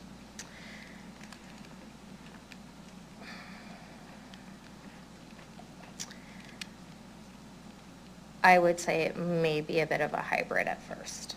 while we stabilize, and then as we move forward with other pieces. There's different components like our asset management component also. So Oracle EBS, and then we have what's called WAM, which we are also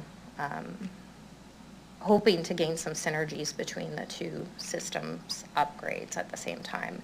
And if that proceeded, there would be definitely an in-cloud version as well as potentially on-premise as we transition. But it'll definitely be a phased approach.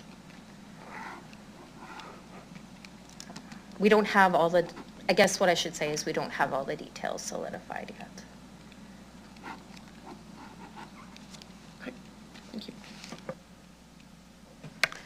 Thank you, Mayor Masters. Please go ahead, Ted. Kim, we're trying to be helpful here. Yep. Trying to get the, council what they need, what they feel they're short on. And so if, maybe when the CFO gets back, if you could have that conversation, what would be helpful? If there's any way to expedite some of the work that we're asking you to do, because it's a ton of work, and you're busy, and you've got your daily stuff to do and manage changes. This is on top of that, we get that. So we truly are trying to be helpful here, and if there's something that needs to be, some resources that need to be put in place, let us, So to be honest, what I would have to do is go back to the team and determine how much time it takes to complete city proper, Give right? you another task. Right?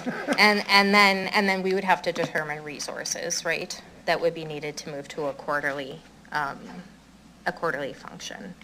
But I would say as for kind of like a controller position that kind of already, I would say, exists within my team. It's just maybe it doesn't look like it does exactly in other municipalities or the province per se. But I feel that it's already in place. So.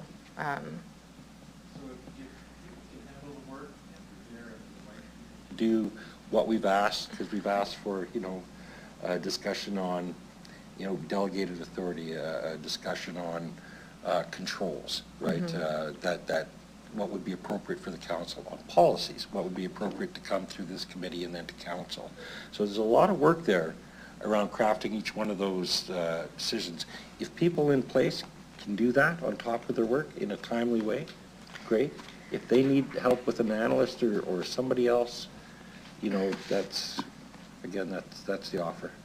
Right. Just don't short yourself and don't. Oh, no, definitely Yeah. not. And I think we also have to consider, because we have the systems work moving forward, on the financial side, that some of those resources would be required there too. That's why I'm saying I can't say, oh, I just need 3 people, or we can bring in a consultant to get the work done. I think I need to do a little more assessment before I could provide an answer, but we could provide, I guess, some additional information to this committee after we've looked into that a little further.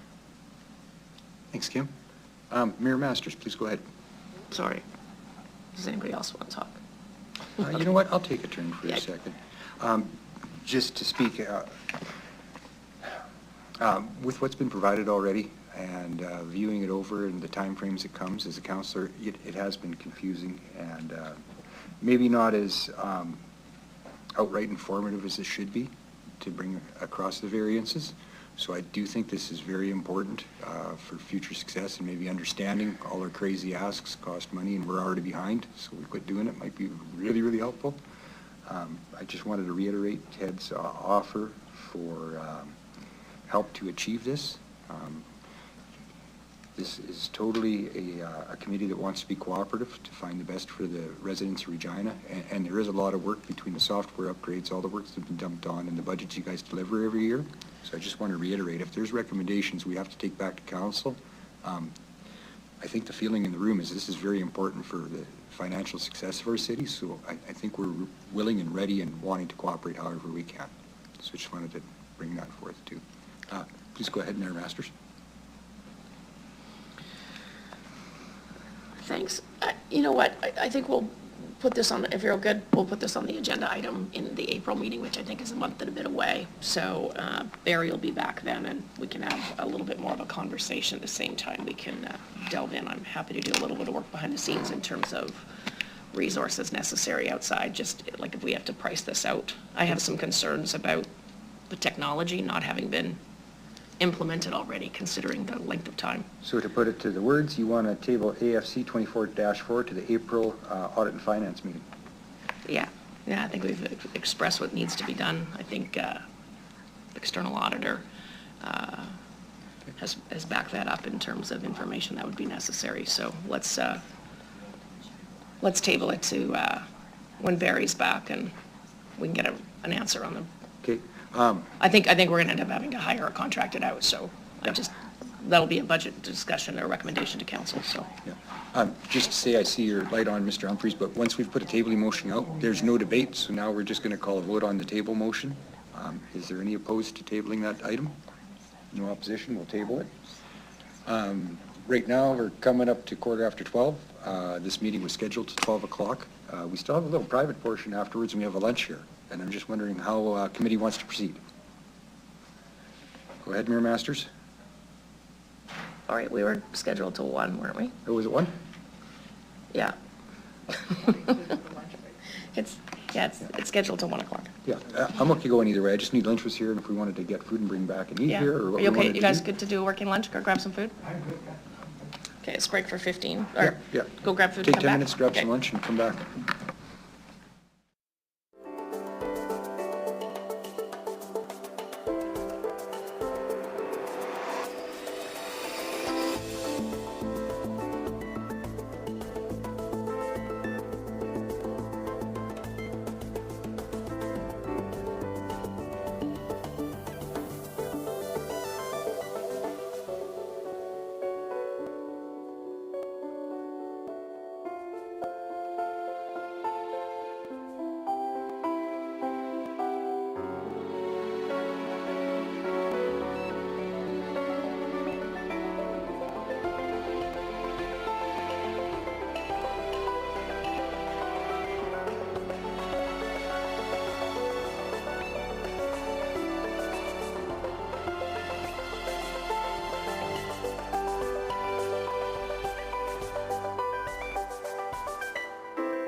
I'm going to start to call this meeting back to order and working through this agenda.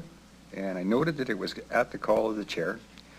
Touch base with everyone. I think a lot of the points that we've brought up so far in the discussion today really just mirror what people are feeling in the last two items. So I'm going to tie those two together, AFC 24-5 and -6, capital project reporting and reserve fund reporting. And I think this comes back to communication and variances and more timely communication on successes or problems throughout the year. I wonder if Mr. Nickel has any comment. Thank you, Chair. Again, this is intended as a discussion between committee members and administration with respect to what is currently done with respect to capital project reporting and reserve fund reporting, and what do committee members want to see in that.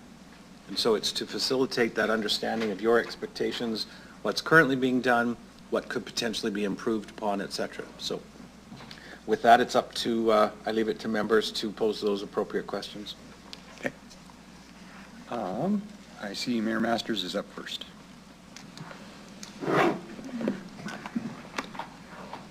Please go ahead, Mayor Masters. Yeah, sorry. As it relates to capital, and maybe Mr. Doney, this is for you, and I know, Ms. Carlock, you've been talking about that you're looking on capital reporting and that kind of thing.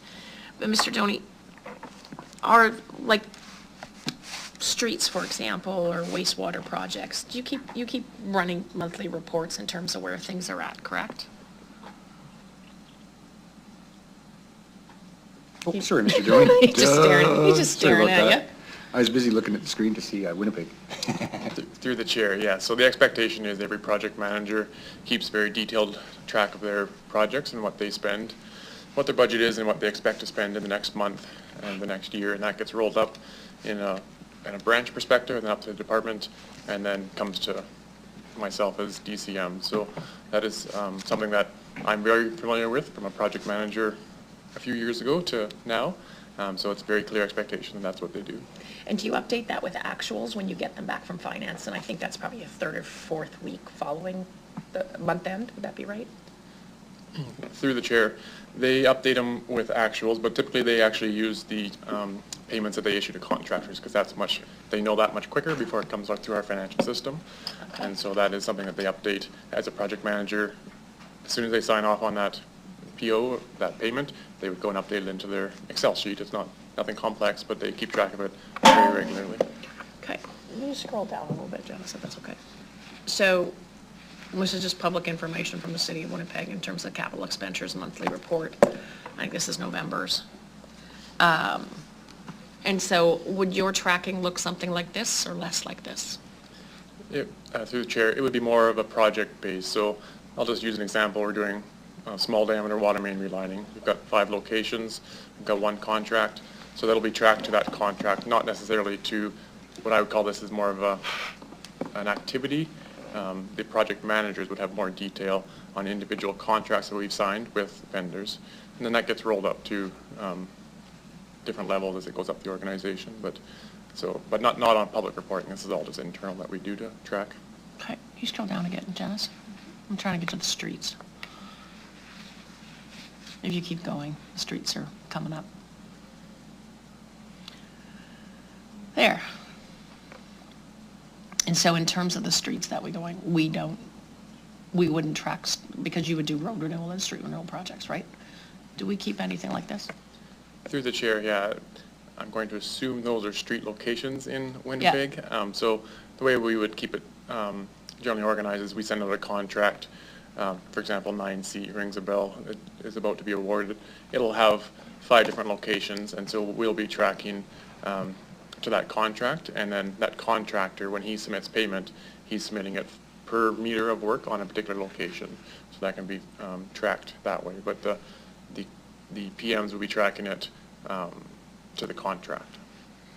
So in the efficiency review by Deloitte that was done, contract management was one of the areas that they had highlighted. Not to put you on the spot, but are you familiar with that one? Through the chair, I don't have that in detail, no. Okay, so how difficult would this be to produce? Through the chair, I think the difficulty would be right now, and this goes back to our technology and system side of things, is that every project manager would typically use this in Excel. Individual Excel sheets, all a little bit different depending on what they need and the level of detail. It would be difficult to have that all rolled into some kind of a public reporting system. So we have non-standardized contract tracking. Through the chair, yes, it's the responsibility of the project managers to keep track of their contracts and their spends, and so it would be non-standardized across the corporation. When does it all get rolled up to see if you were successful on your, how do you determine at your end when you do your construction report? Through the chair, so we would keep track, every project manager keeps track of it. As you're finishing out the year, that gets rolled up, and then it does get reported to the corporate finance system. As far as being successful, obviously finance is one aspect of being successful on budget, but of course being on time and on schedule are important. So I think that's how it would be rolled out as it gets reported publicly, but it's more of a, we start talking about systems. So is the water system on track? Is the wastewater system on track? And how does that have an impact on the utility reserve? What I'll provide a bit of clarity on from our conversation earlier is that we don't spend more than is in our capital programs. So for example, council approved $16 million for small diameter water main renewal. We don't spend $16 million and $1. It's $16 million. That's the budget we have. What we might do is do a little more on large diameter versus small diameter. That's the discretion we have, but we don't have the authority to spend more money than council has approved for a capital program or service.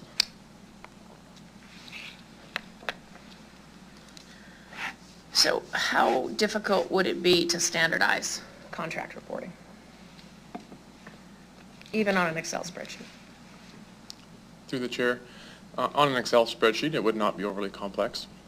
If we had a standard Excel sheet and asked PMs to use that Excel sheet going forward, I expect it would be much more complex to have that roll into a corporate system that would meet all the requirements for public reporting. And what would those requirements for public reporting be? Through the chair, you're beyond my engineering expertise. I'm going to ask the team a little bit for some of the details and process that they would go through before we have any public reporting. So through the chair, we do already, I guess on a quarterly basis, provide some capital reporting through the quarterly financial reporting or variance reporting that we do.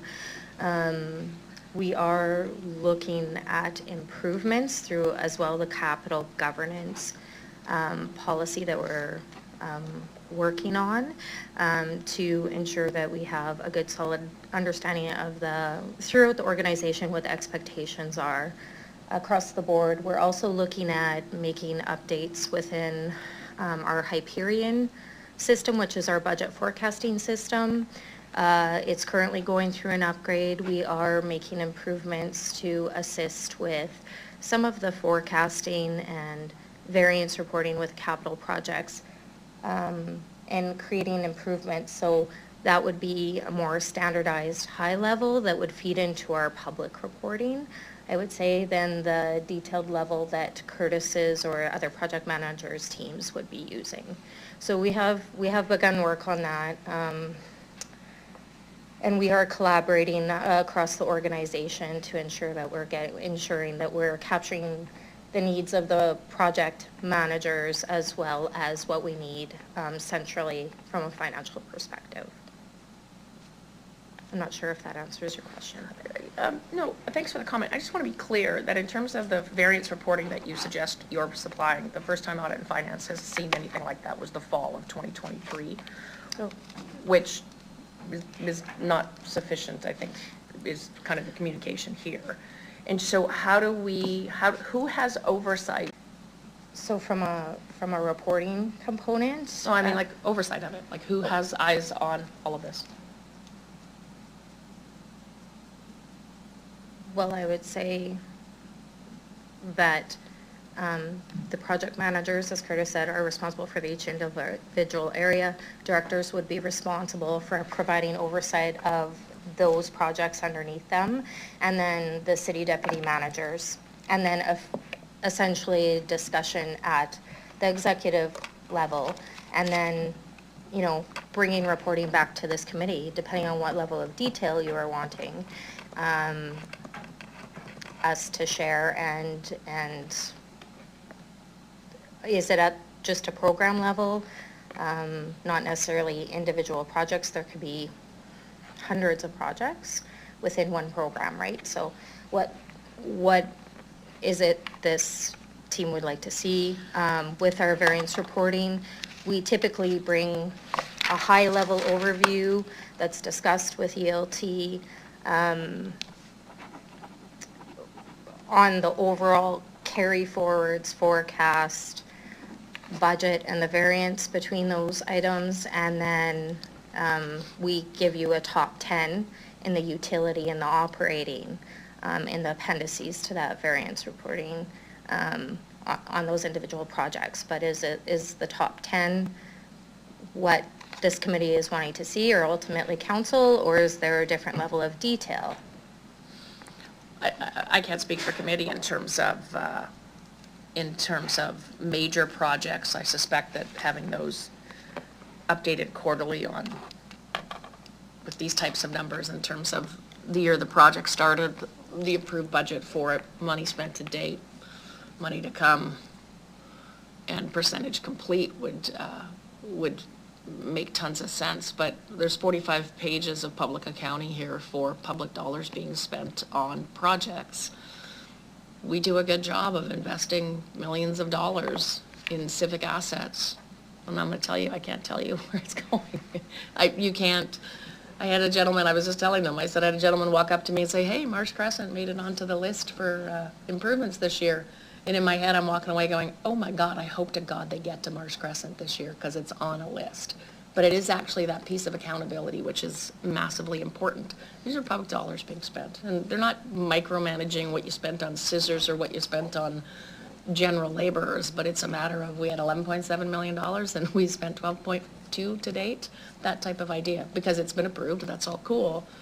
But I guess I'm wondering, what would be the difficulty in producing a list of of capital projects in their totality?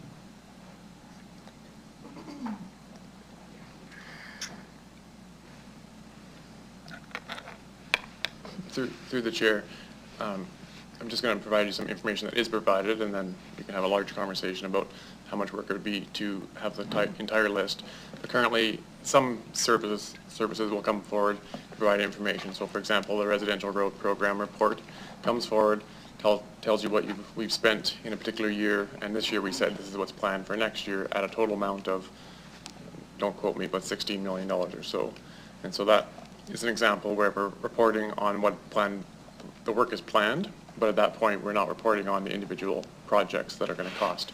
If we found out that we couldn't do that work for $16 million, we would either be in front of council asking for more money, or we would reduce that scope of work because we can't go over the $16 million or so for residential roads. So that's currently where we're at for reporting on roads or streets.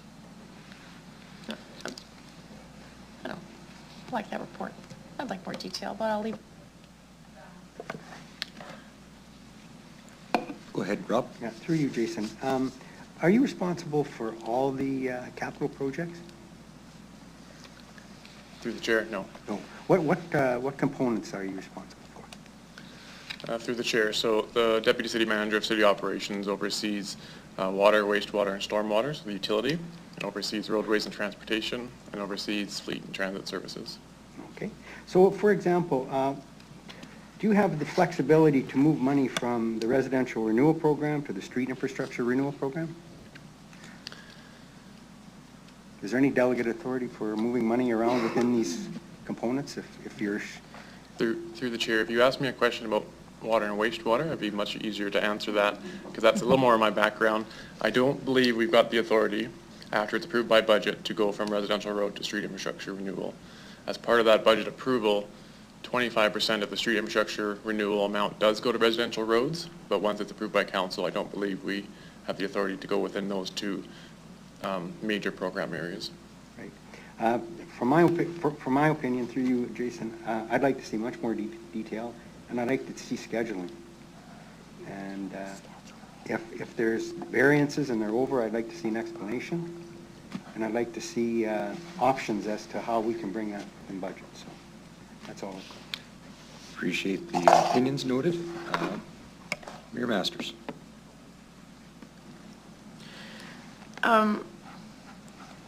Do you access money from the reserve account? Through the chair, my understanding is no. Council approves the budget, I'm talking about capital, approves the capital budget, and we do not access the reserve money unless it's approved by council.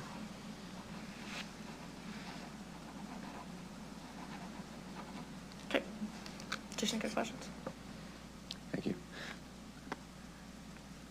Just have my own comment to make sure I'm understanding situationally how this moves and how it moves through. So we give the approval for the $16 million you cited. 25% can come from SIRP. You get your budget together for the project. You put your request out for tender. It come back over budget. From that point, you have the discretion to either come back to council to ask for an increase or drop projects off. And when you drop projects off, does that have to come back to council, or is that just dropped off the list? Through the chair, no, if we drop projects off, that does not come back to council. The authority is that total dollar amount that we've been provided. So if we thought it was really important to do those projects and it came in more than the 16 million, then we would bring that back to council. But that's not typically what we would do. Typically, we would drop a few projects. Okay. And that's right where the crossroads where I think that we need to be kept informed, and especially the politicians in the room accountable. I've witnessed and partaken in many decisions that throw your guys' budgets off. The fallout from that usually falls on your heads, because then we're mad because you guys didn't get all the work done. And in actuality, that's our fault as a councillor and as a politician in the room. So the point of these variances, I think, are more to hold us accountable than you, and I think that's why it's so important. So I just wanted to bring that point to light. So, thank you. Mayor Masters. On multi-year capital projects, where are the updates provided on those spends?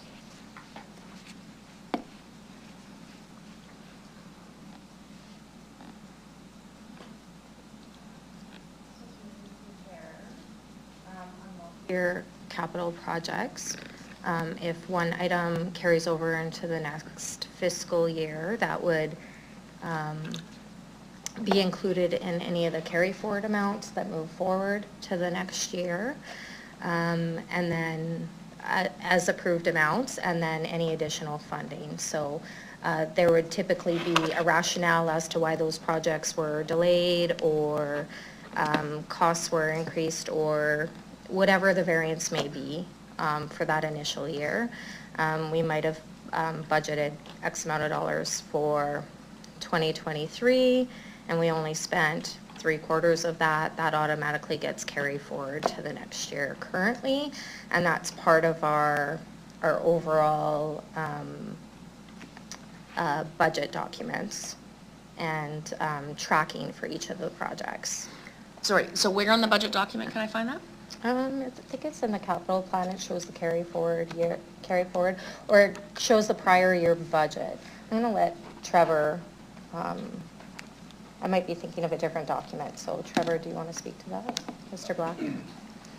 We currently don't show the carry forward in the budget. We have in past years, the last couple of years it's been pulled out. It's something that we need to probably bring forward a little bit more for council's discussion when they're making budget decisions regarding capital. And that's something we're planning on implementing when we're moving forward with the new system here in the coming year. So That's great. But if we've approved money for, I don't know, Hyperion, where would the status of that spend and that project investment be? Like, where would council see that on an annual basis? Currently, that particular project is, again, we come back and we report on the top 10 projects. We don't go down to the level of detail that the budget book does currently on individual projects. So, what's the threshold for the cutoff? Just whatever the value of the top 10 projects are? it's just it's our top 10 highest value projects. So council has no way of knowing when they've approved $3 million 2 years ago for a customer relationship management system. We have no way of knowing where the status of that project is at. That's Well, my question. We would have that information. But do don't- we have that information? No, it's not currently provided, so that is something that we could, again, I go back to the level of detail that this committee and council would want to see on a go-forward basis. We're definitely open to improving the reporting for accountability. Yeah, no, I appreciate that, Kim. Clayton, are you available? You bet. So we rolled 2 agenda items on the last of the public agenda, capital and reserve fund reporting. So we get a reserve fund report, I think this is in the summertime normally. But in my mind, there's a little bit of risk around the reserve fund reporting. Am I offside on that? Well, there's a lot of risk around the reserve fund report if items aren't being tracked in detail, especially in multi-year reserves. And tracked in detail, you mean the ins and outs that are going in and out of reserves? Correct. And what would good reporting then look like? Like if we're being guess asked to kind of try and determine a threshold, what does good reporting look like? Yeah, so well, to back up, we do audit the transfers into and out of those reserves, and we have not encountered any errors in the funds flowing into or out of those reserves. They're always approved and authorized, but it is certainly an area of risk. I think in the example that you presented to the group today, the risk is that when you've got a capital project that was approved 2 years ago and hasn't yet been completed, how is that being tracked and monitored? So I think, as Kim's alluded to, she's working on it, or will be working on it. There needs to be a comprehensive list of all capital projects, and a status update needs to be provided to council, probably at least annually, to reevaluate the appropriateness of long-term capital projects that have been delayed for whatever reason, to determine whether or not they're still relevant or whether or not the cash flow still exists to fund them.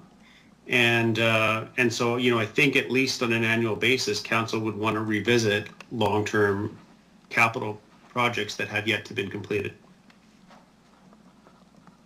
Okay. Thank you.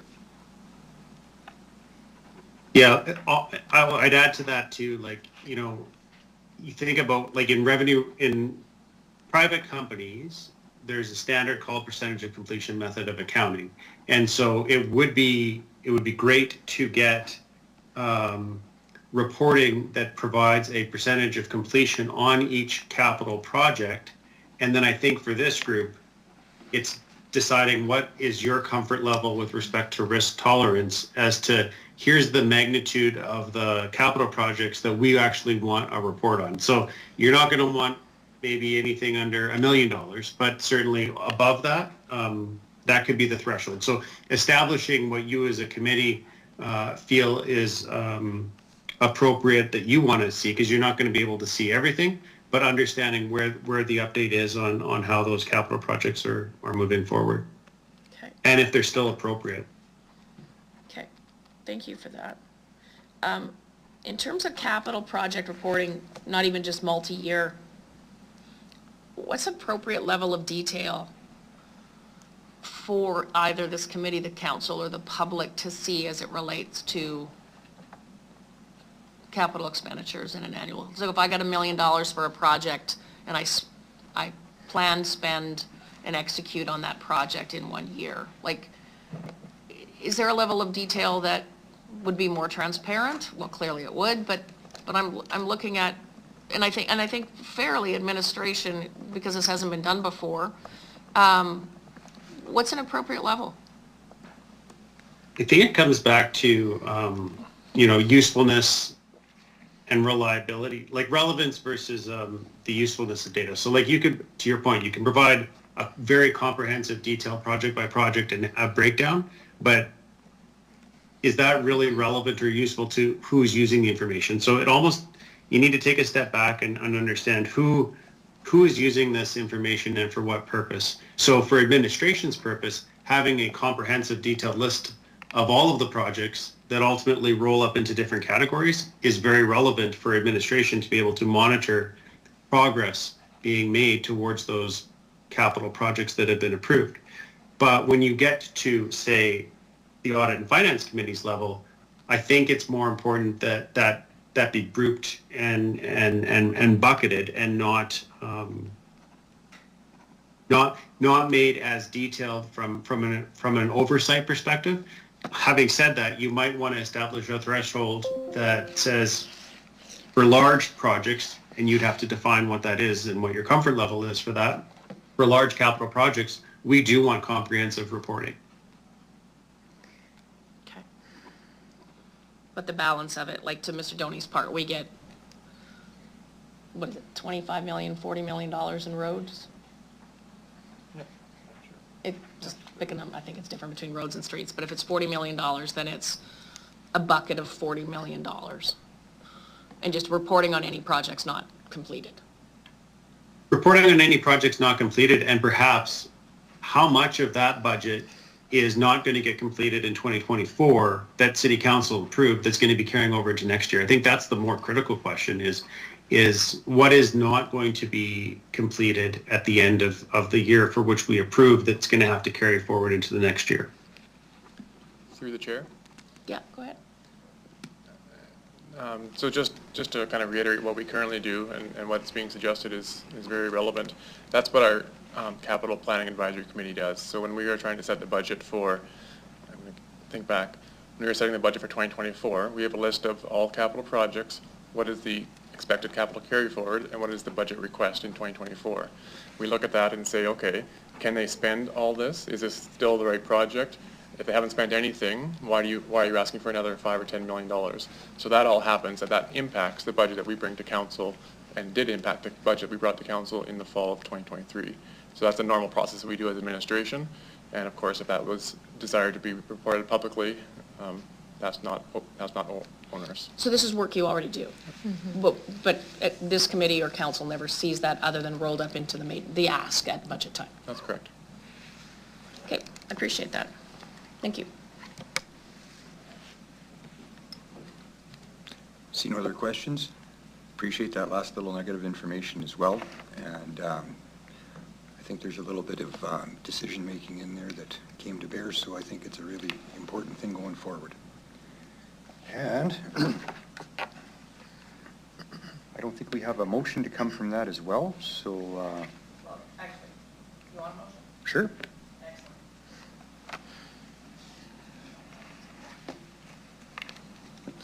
I think in the fall, if administration could present the list of all capital projects that were completed as well as carry forward, if that list, the work that's already been done, could be presented into the fall, into the Audit and Finance Committee,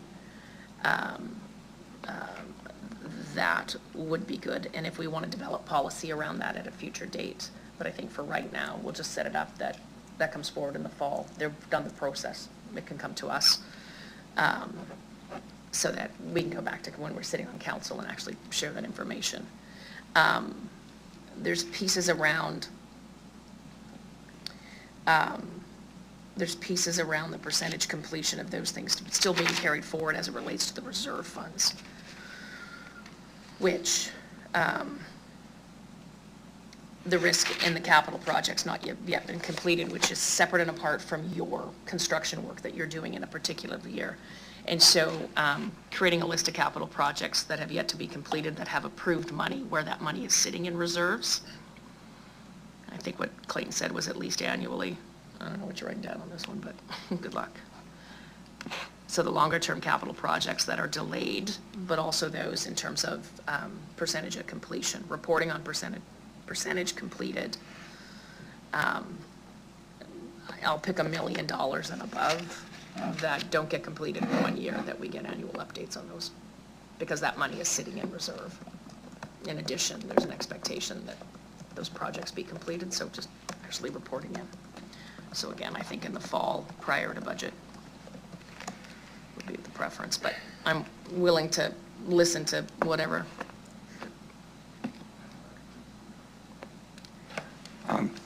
Just to check though, you mentioned where the funds sit while the project's not being completed. So as part of that, did you want the tracking of where the funds are seated in reserves, or just the tracking of the projects themselves? Yeah, if I'm not mistaken. Yeah, yeah. I didn't know if you wanted that. Capital, Yeah. whatever reserve that is, and so it's really any project. For $1 million that doesn't get completed, separate and apart from the construction, but any project that was approved over $1 million that doesn't get completed within 1 year, percentage complete and status of the project gets reported at least annually. Okay, sounds good to me too. I guess I'll formally call the vote though. Anyone opposed? See no in opposition, so call that as carried. And I guess from there, I need a resolution to move to private session. I could ask someone to move that. Mr. Humphreys, any opposed? No one opposed? And I'll call a 5-minute recess to move into private.